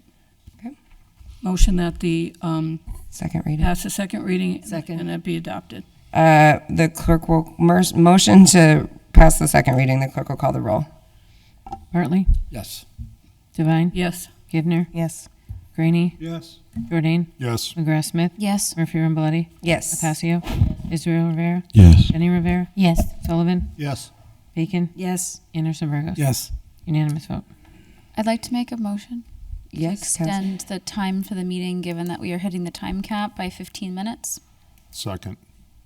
Motion has been made and seconded to extend the meeting by 15 minutes. All those in favor? Madam Chair, Yes. extend the meeting for how long? 15 minutes. Talk fast. So, all those in favor? Aye. Any opposed? Do you have a question, or are you voting? No. Do you have a question? I'm opposed. Oh, you have to say, right? No, two-thirds. Madam, Two-thirds. We do need a two-thirds. Madam President? Yes. A motion to take up item 35 and 36 together, please. Oh, we just did 35. Do you mean 36 and 37? I'm sorry, 36 and 36. 36 with 37? No, Okay. 36. Just 36. Okay. Committee on Finance, that the amount of $1,950 be authorized from computer department software license usage fees for services rendered in fiscal year 23, which were unencumbered at the end of 2023 fiscal year, and recommended that the order be adopted. Motions Motion to passed. receive, adopt, and pass the first reading. Counselor Devine. Yeah, this was, I received a letter from Jamie Morrow, Chief Procurement Officer, and this was also okayed by the auditor. And it is for a new wildcard SSL certificate as part of the upgrade to the computer system. And that's why it was, by paying this certificate out of the ARPA contract, I am now short to pay final invoice and close out the project. So that's why they're asking for the money. Okay, anyone else? All right, so the motion's to pass the first reading. All those in favor? Aye. Any opposed? Motion to pass second reading. Second. Motion to pass the second reading. The clerk will call the roll. If you vote yes, you're voting to authorize this Bartley? appropriation. Yes. Devine? Yes. Givner? Yes. Graney? Yes. Jordan? Yes. McGrath Smith? Yes. Murphy Ramboletti? Yes. Ocasio? Israel Rivera? Yes. Jenny Rivera? Yes. Sullivan? Yes. Bacon? Yes. Anderson Burgos? Yes. Unanimous vote. And Item 37. and 38, if you don't mind. Sure. Motion to take items 37 and 38 as a package. Second. All those in favor? Aye. 37 is a financial transfer, $850,000 from school roof projects, DPW highway reconstruction, design, police station, property demo, fire station, Moser Street CSO, community field, Appleton Street sewer, flood control levy certification, parking garages, Dean Vogue, science lab, fire truck, sewer plant, sale of real estate, capitalization to capital outlay school buildings, and 38 is, so that was recommended that the order be returned to the auditor. Yes. And 38 is also recommended that it be returned to the auditor. This is for an order that the city council consider approving the purchase of the city 225 High Street by a consensual order of taking. Councilor Devine? And all I can tell you is the mayor has asked that this be returned to the auditor. I'm not quite sure what happened, but something happened with the sale, the easy sale of that, those buildings, but he does want it referred back to the auditor. Okay, Councilor Bartley? Yeah, thank you, Madam President. So I'm not sure why we don't have a specific answer, but whether the public wants to know or not, we were going to drain 1, 2, 3, 4, 5, 6, 7, 8, 9, 10, 11, 12, 13, 14, 15, 16 accounts to fund a purchase of a building diagonal from the mayor's office for, I believe it was to house the school department. Now, fortunately, a lot of us expressed to the mayor that that was dead in the water and it wasn't going to go anywhere. So I'm thinking that's probably why he withdrew it. Okay. Because fortunately, you need to have 2/3 votes to pass that, and there's no way he was going to get that in this body, which is fortunate because we saved a whole lot of money in those various accounts. The other part of it is that the seller now has consummated a contract for a private sale, and that the building's going to remain on the tax rolls. I think that's a win for the city that we didn't have to blow the $850, and it's also a win for the city that we have the building stay on the tax rolls. I think that's the part that I hope that the public. I think I have it right, and I'll happily stand corrected if I made an error in anything I said, but I don't think I did. So that would be more to the point as to why this transfer is being quote unquote returned to the auditor. Okay, Councilor Rivera? Originally, when I raised my hand, it wasn't for what I was going to say now. Originally, it was around looking at these accounts that are being transferred, and I'm like, $156,000 for Dean Volk Science Lab. I think it would be cool if they had the science lab, but at the same time, we just approved, what was it, like 80,000 or something for a vehicle at the high school? Two, right? Fire department is No, two. not the fire department. I'm talking about the one for Roberts Field. One. Right. And there's 160,000 for Dean Volk Science Lab that they were going to give over for this purchase of the building. That could actually be allocated to buy that vehicle they were talking about. But anyways, to my understanding, or at least from what I heard through the grapevine, is supposedly, at least around this particular situation, is that it was going to be a friendly taking at the moment, but then it sounded like, I believe, it got wind to whoever is the seller that supposedly the council would never approve of this. So they went ahead and searched for someone or entertained the buyer, which changed the circumstances for the city. It's no longer a friendly taking. Now we would have to actually spend money to actually take the building and invest in lawyers at a different rate that we would have normally had to have done it. Right. So from whomever gave the tip to whomever with regards to, or maybe just had the conversation to say, hey, the council will never pass that, so it's dead in the water type. You know what I'm saying? Like, once that conversation's had behind the scenes, it allows for the other people to just say, well, then you know what? Yeah, Councilor Rivera is talking, so if others have comments, please. Oh. Councilor Rivera has the floor. So I guess for me, it's if I was the mayor, I would say I wouldn't want to fight this battle either. Then, right? If it's going to cost me more than would have originally cost me in the first place, and what I was trying to budget in the first place, and when it feels like there are other colleagues that are kind of undermining what's happening through the process, but that's my understanding as to why we're backing off. In a sense, it makes no sense to go into a battle where you got people kind of feeding information on the other side. So yeah, you just back off and you allow it to go through the process, and you try to fight a battle that you can actually win. But that's my understanding. Thank you. Okay. So both of these have been recommended that the orders be returned to the auditor. All in favor? Aye. Any opposed? Okay, we did 39. Item 40. Committee on Finance referred an order, 2 separate votes be taken by the City Council on the Community Preservation Act. Recommended that the order be given leave to withdraw.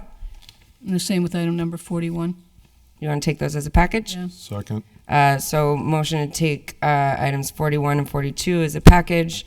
All those in favor? 40 and 41. Oh, sorry, 40 and 41. All those in favor? Aye. Any opposed? So moved. The 41 is referred to Finance, an order that the recent vote by the City Council to keep CPA at 1.5 be rescinded and a new vote be taken to reduce CPA to 1%. Both have been given recommended that the order be given leave to withdraw. Any comments? No, straightforward. Okay. All those in favor? Aye. Any opposed? Item 42. Just letting everyone know we're at 10:09.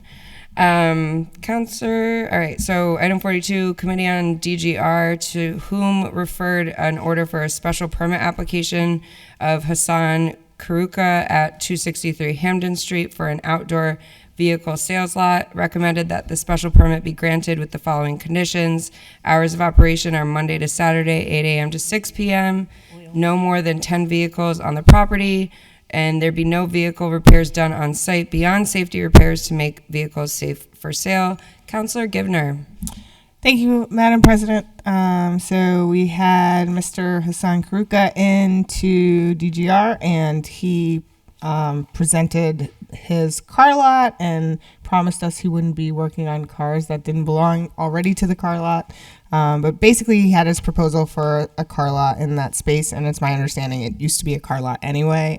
So that seemed like a good fit. He's also a successful car dealer out of Connecticut, so he's familiar with this business, and so we put some stipulations on to make sure that it didn't get overrun and that he had normal business hours, and we were just really sure to make sure he's not taking outside car repair business so that he has tons of cars hanging out there. Great. And we recommended to accept this and send it to council. Thank you. I'll go after Howie. Okay, Councilor Greeny. Yeah, just I'm trying to get the crosshairs on 263 Hamden Street. The crosshairs on 263 Walnut. Hamden Street. Walnut, Howie. Walnut. Okay. All right. Thank you. Thank you. Yeah, the coordinates. Okay. Councilor Bartley. Yeah, so and then this, Councilor yeah, Morgan. so the chair did a good job. I only got yelled at once that night for raising my voice, so that made me feel good. And so what we basically did that night was we put on some standard conditions and for hours of operation, so the chair will be on top of that from now on. We made sure that they knew how many cars are in we have an ordinance to that effect. Now, we don't have to repeat that in here, but I'm glad we did in a special permit. So it's important that we all know that that's an ordinance now, so you can't have as many cars as you want. And the third one is you can't do repairs other than what we, just getting the cars ready for sale. The last point is this is a wonderful businessman who's got other businesses in the city. His family has other businesses in the city as well, in terms of food service and all that. So they're Connecticut people, and they've come up here and they really like being in Holyoke, and for multiple reasons, which they've expressed to me over the years. And so I was grateful to be there and to lend my support. And so I think we should support this and pass this with the conditions so noted. Thank you. Councilor McGrath-Smith. My question is just around the wording. What is meant by safety repairs, and how is that limited? How can that be limited so it doesn't extend to other types of repairs? To the chair. In committee, it was specifically talked about that repairs can be made only to the vehicles that their lot owns. So, excuse me, generally it would be any repairs on their vehicles to sell. Any repair on their vehicles would be a safety repair. I didn't notice that language, but I think they can pretty much repair any of the vehicles they own. They just cannot offer a repair service to outside customers. It's only for the vehicles they own or that they're already servicing. Okay, thank you. Mm-hmm. Anyone else? Okay. So I lost my spot. Okay. Recommended that special permit be granted. All those in favor? Aye. I think we need a roll call. I was going to say that was too good to be true. With the conditions Yeah. stated. And so with the following conditions, that the hours of operation are Monday through Saturday, 8 a.m. to 6 p.m., that there's no more than 10 vehicles on the property, and no vehicle repairs done on site beyond safety repairs to make the vehicle safe for sale. That the clerk will call the roll. If you vote yes, you are voting to approve the special permit with those conditions. Bartley? Yes. Devine? Yes. Givner? Yes. Greeny? Yes. Jordan? Yes. McGrath-Smith? Yes. Murphy Ramboletti? Yes. Ocasio? Yes. Israel Rivera? Yes. Jenny Rivera? Yes. Sullivan? Yes. Bacon? Yes. Anderson Burgos? Yes, 10:14. I'd like to make a motion to extend the meeting by another 15 minutes. Is there a second? Second. All those in favor? Aye. Aye. No. Well, I didn't ask for opposed yet. I was going to do that next. I understand though. So all those in favor? Aye. And all those in opposed? No. And we gotta. So If by it's- our council On to the rules, next I'll meeting. read it into the record. Yep. Per City Council Rule 2B, meeting shall end by 10 p.m.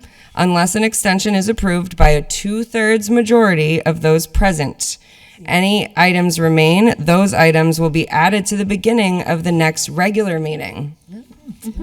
They're gaining Madam members Chair, in the No Club. It says an extension. That's one. Oh. We already- Oh, come on. Well, I don't know. I guess we're going to have to hash that out later. Why don't we suspend our necessary rules and extend it again? Okay, so this is great. I love this. just Guys, make let's rules, also just suspend the recognize it's rules. May and it's taken us this long to have this conversation. So I'm proud of all of you. So who was opposed? Do we have a roll call? 1, 2. All right. Well. We're getting there. Okay. So. The meeting's Can I just make a adjourned. quick point? Sure. If I may. I'm with them. I don't want to be here anymore. But I would say only there might be some IOD deals, and I would hate like heck to have us not take a vote, and it would affect their pay. So I don't know if that's appropriate or not to do the injured on duty, just so we could get. How about if we compromise at 10 minutes? So that's Well, I just want to get the injured on duty, so because we're not going to get to it. I mean, I don't want to. They get paid. Well, it also means Does the it next get- meeting okay, will be well, real then they short get- if we don't okay, get to no, any I of the thought we had to things take that a need to vote. get moved to committee. I thought we had to take a vote, so. We do. Just the The injured on duty? injured on duty. It also means none of the motions go to committee. And getting the orders in committees, Just saying, I would yeah. also recommend, you know. We skip to Yep. that. I, There's no order right now. Okay. Well, did we take a vote or not? I mean, We did not. Did it fail? I'll make, yeah, I think that one failed. I'll make a motion that we extend for 10 minutes. Second. All those in favor? Aye. All those opposed? No. Okay. All right. The ayes have it. So we'll be quick. Okay. DGNR, we're at what, 43? Or do we want to suspend the rules and? We're at 44. We're Right. 43. 43. Oh, you're I think we right. just did 42, right? You're right, Yep. 43. So motion to take item number 45 out of order. Actually, I got to. I have to. I can't be part of 43, so I have a conflict on that. So I just, if we gonna take that up. No. No. We're not taking up Suspending the 43? rules, taking go up to 40 45, right? I'll Is that what the is request that the was, Mike? motion? Yes. Motion to Second. suspend the rules to go to 45. Oh. Motion has been made and seconded to suspend the rules and take up item 45. Item 45 is DGR, that the City Council approve a resolution for the Certified Housing Development Incentive Program project, including a local tax increment exemption agreement with Open Square Properties for the new downtown market rate housing at 4 Open Square Way. Recommended that the order be adopted. Councilor Givner. So there was discussion about the HDIP zone and how this is one of the tools the city uses to bring business into Holyoke. It's a tool for business owners, and this specifically was regarding Open Square. They were negotiating a 5-year HDIP, and they would not have to pay the full taxes until the 5th year. So there's no exemptions if the project was not completed, and their project is to build, I think it was 60 units in Open Square for living. So yeah. Anyone else have anything to add? Councilor Bartley? I do. I think this is a tremendous use of this program, and I think OPED should be credited for this. I think that the developers, I'm very excited. They're going to create. I'll have the chair correct me, but 80 some odd units of housing, and when you hear so many other communities they don't want to have housing, which is unbelievable. But this is going to be. Basically market rate and repurposing a building, and it's going to be, I think, good news. And this is a program where the city's not losing out any money.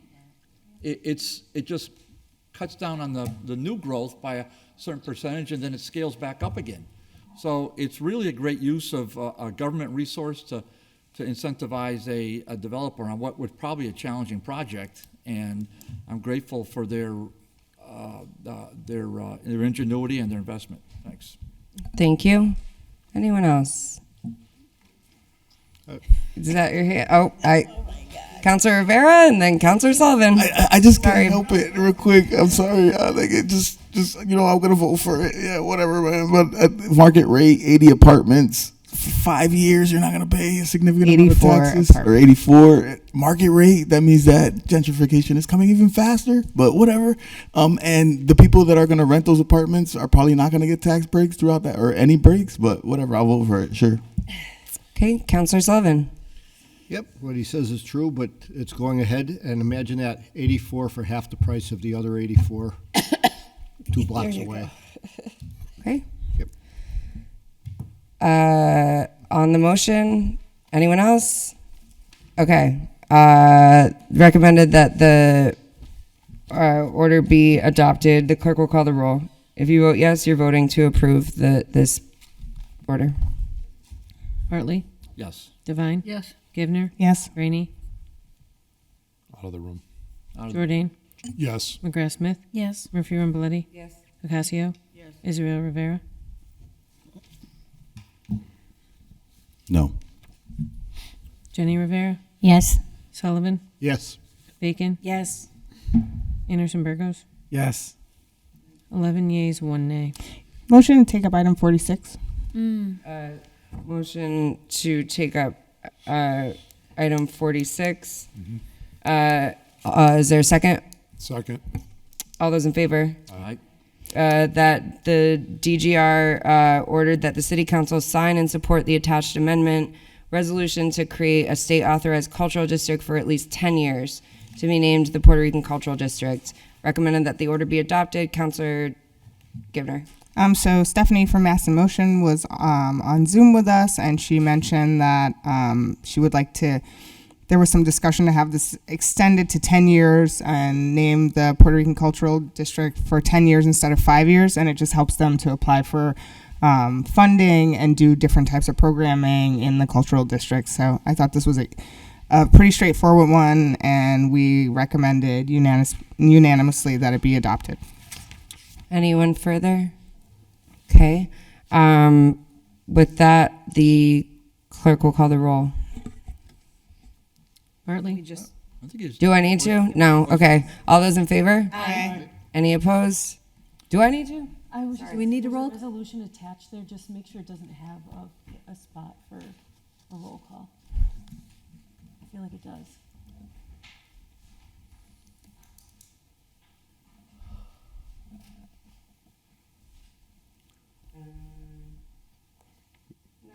Just a signature. When in doubt, roll call. Right? It won't hurt. It doesn't have the spot for No? All right. So. Okay. Okay. Can I have a copy of the I think it actually attached amended Yeah. resolution? What's up? Can I have Sorry. a copy of that resolution? I don't have one. Oh, it should be. Okay.